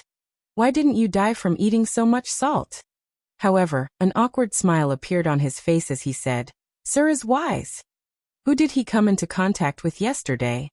Lord Lu snorted coldly and asked. The bailiff replied, "Your Excellency, Chen didn't do anything yesterday. He went to the brothel early in the morning and met up with 2 of his friends. After that, he went to the brothel again. Then he seemed to have gotten into a conflict with someone because he was drinking and flirting with a woman. He seemed to have suffered a small loss. Then he went to the brothel again, teasing a commoner girl and getting into a conflict with others." County Magistrate Lu quickly grasped the key point and asked, "Who is he flirting with and where?" "It's that Willow Lane over there. That woman seems to be quite famous. She's the goddess of Luo River or something. She's very famous in the capital." County Magistrate Lu shook his head. It seemed that this case was not difficult. It was very likely that, as he was thinking about this, his expression suddenly froze. He raised his head abruptly and looked at the bailiff with a serious face. He asked, "Who did you say just now?" "Luo, goddess of Luo River.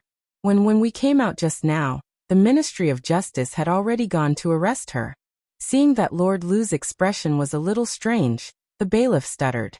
County Magistrate Lu's expression changed. He immediately ordered, "Prepare the horse quickly." Rui and Rui were not at home. Li Yi and Xiaohuan were too lazy to cook, so they moved the grill out. There was no sun today, so it was cool in the courtyard. They didn't ask for anyone's help. It was just the 2 of them. They busied themselves for an hour and skewered the meat and vegetables. Then the little servant girl moved a small stool and sat beside him with her chin resting on her hand as she watched him grill the meat. Li Yi turned the skewered meat attentively. After a while, Xiaohuan tugged his arm and pointed in the direction of the door. Li Yi raised his head and looked over, then sighed. In the entire capital, there were only 2 people who dared to come to one's house without a gift, and even wanted to freeload a meal. "It's already October. Your Kunlun purple melon is still so fresh?" Li Xian ate the grilled eggplant and asked with a surprised expression. October was nothing. His eggplant was so fresh all year round. The food for two was not enough for 4 people. Li Yi asked Xiao Huan to get some more. Li Xian and Princess Royal were here to talk about the business cooperation between the 3 families. In fact, there was nothing much to talk about. They were just paying and waiting for the dividends. In terms of funds, Li Yi was actually not that lacking. However, the 3 heroes of the capital advanced and retreated together. If there was money, they would earn it together. If he caused trouble, the 3 of them would shoulder it together. As friends, he would feel bad if he didn't bring them along when it came to making money. The 2 of them really didn't know much about doing business. It didn't take long for them to deviate from the topic. As the future presidents of the Science Academy and the Women's Academy, they actually didn't have any ideas. How the academy would operate, what to learn, and what to teach were all problems. Last time, they only talked about it briefly with Princess Royal Highness. These things couldn't be explained in detail in a short time. This time, they just talked about it in more detail. As for the more specific things, they needed to figure it out and decide on their own. Lord Li, bad news. A slightly anxious voice suddenly sounded from the door.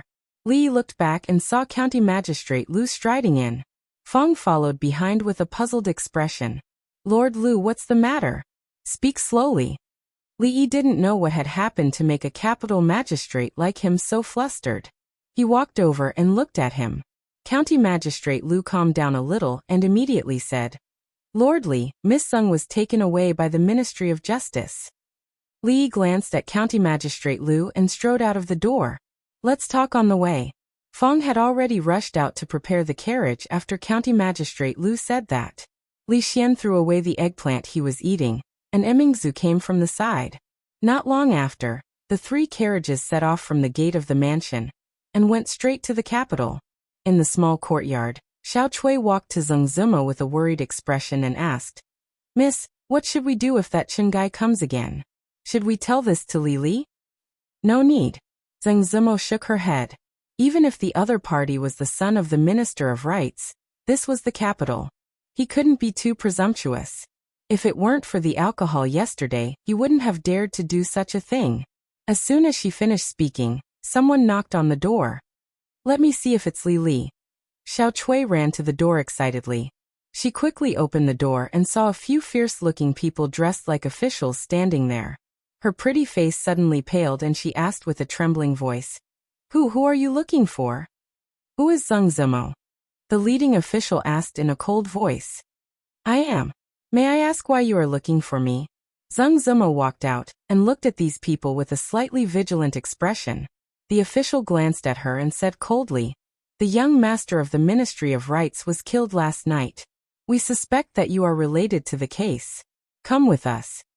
Chen is dead? Xiao Chui's body trembled and her face immediately turned pale. Zheng Zimo stood still. After a moment of daze, she seemed to have thought of something and her expression changed. Take him away. The leader of the bailiffs said coldly and turned around to leave. Yang Luqing walked over from a distance and waved to the people behind her. She glanced at Zheng Zimo and Xiao Chui, then at the officials and said, In that case, take me with you. You're tuning in to the Li Mei's Wuxia Whispers YouTube channel. We're so grateful for your support, and don't forget to subscribe to join us on this incredible journey through captivating stories. Your generosity through donations truly makes a world of difference, as it's the primary source of revenue that allows me to expand and enhance this channel for you. Thank you from the bottom of my heart for being a part of this adventure.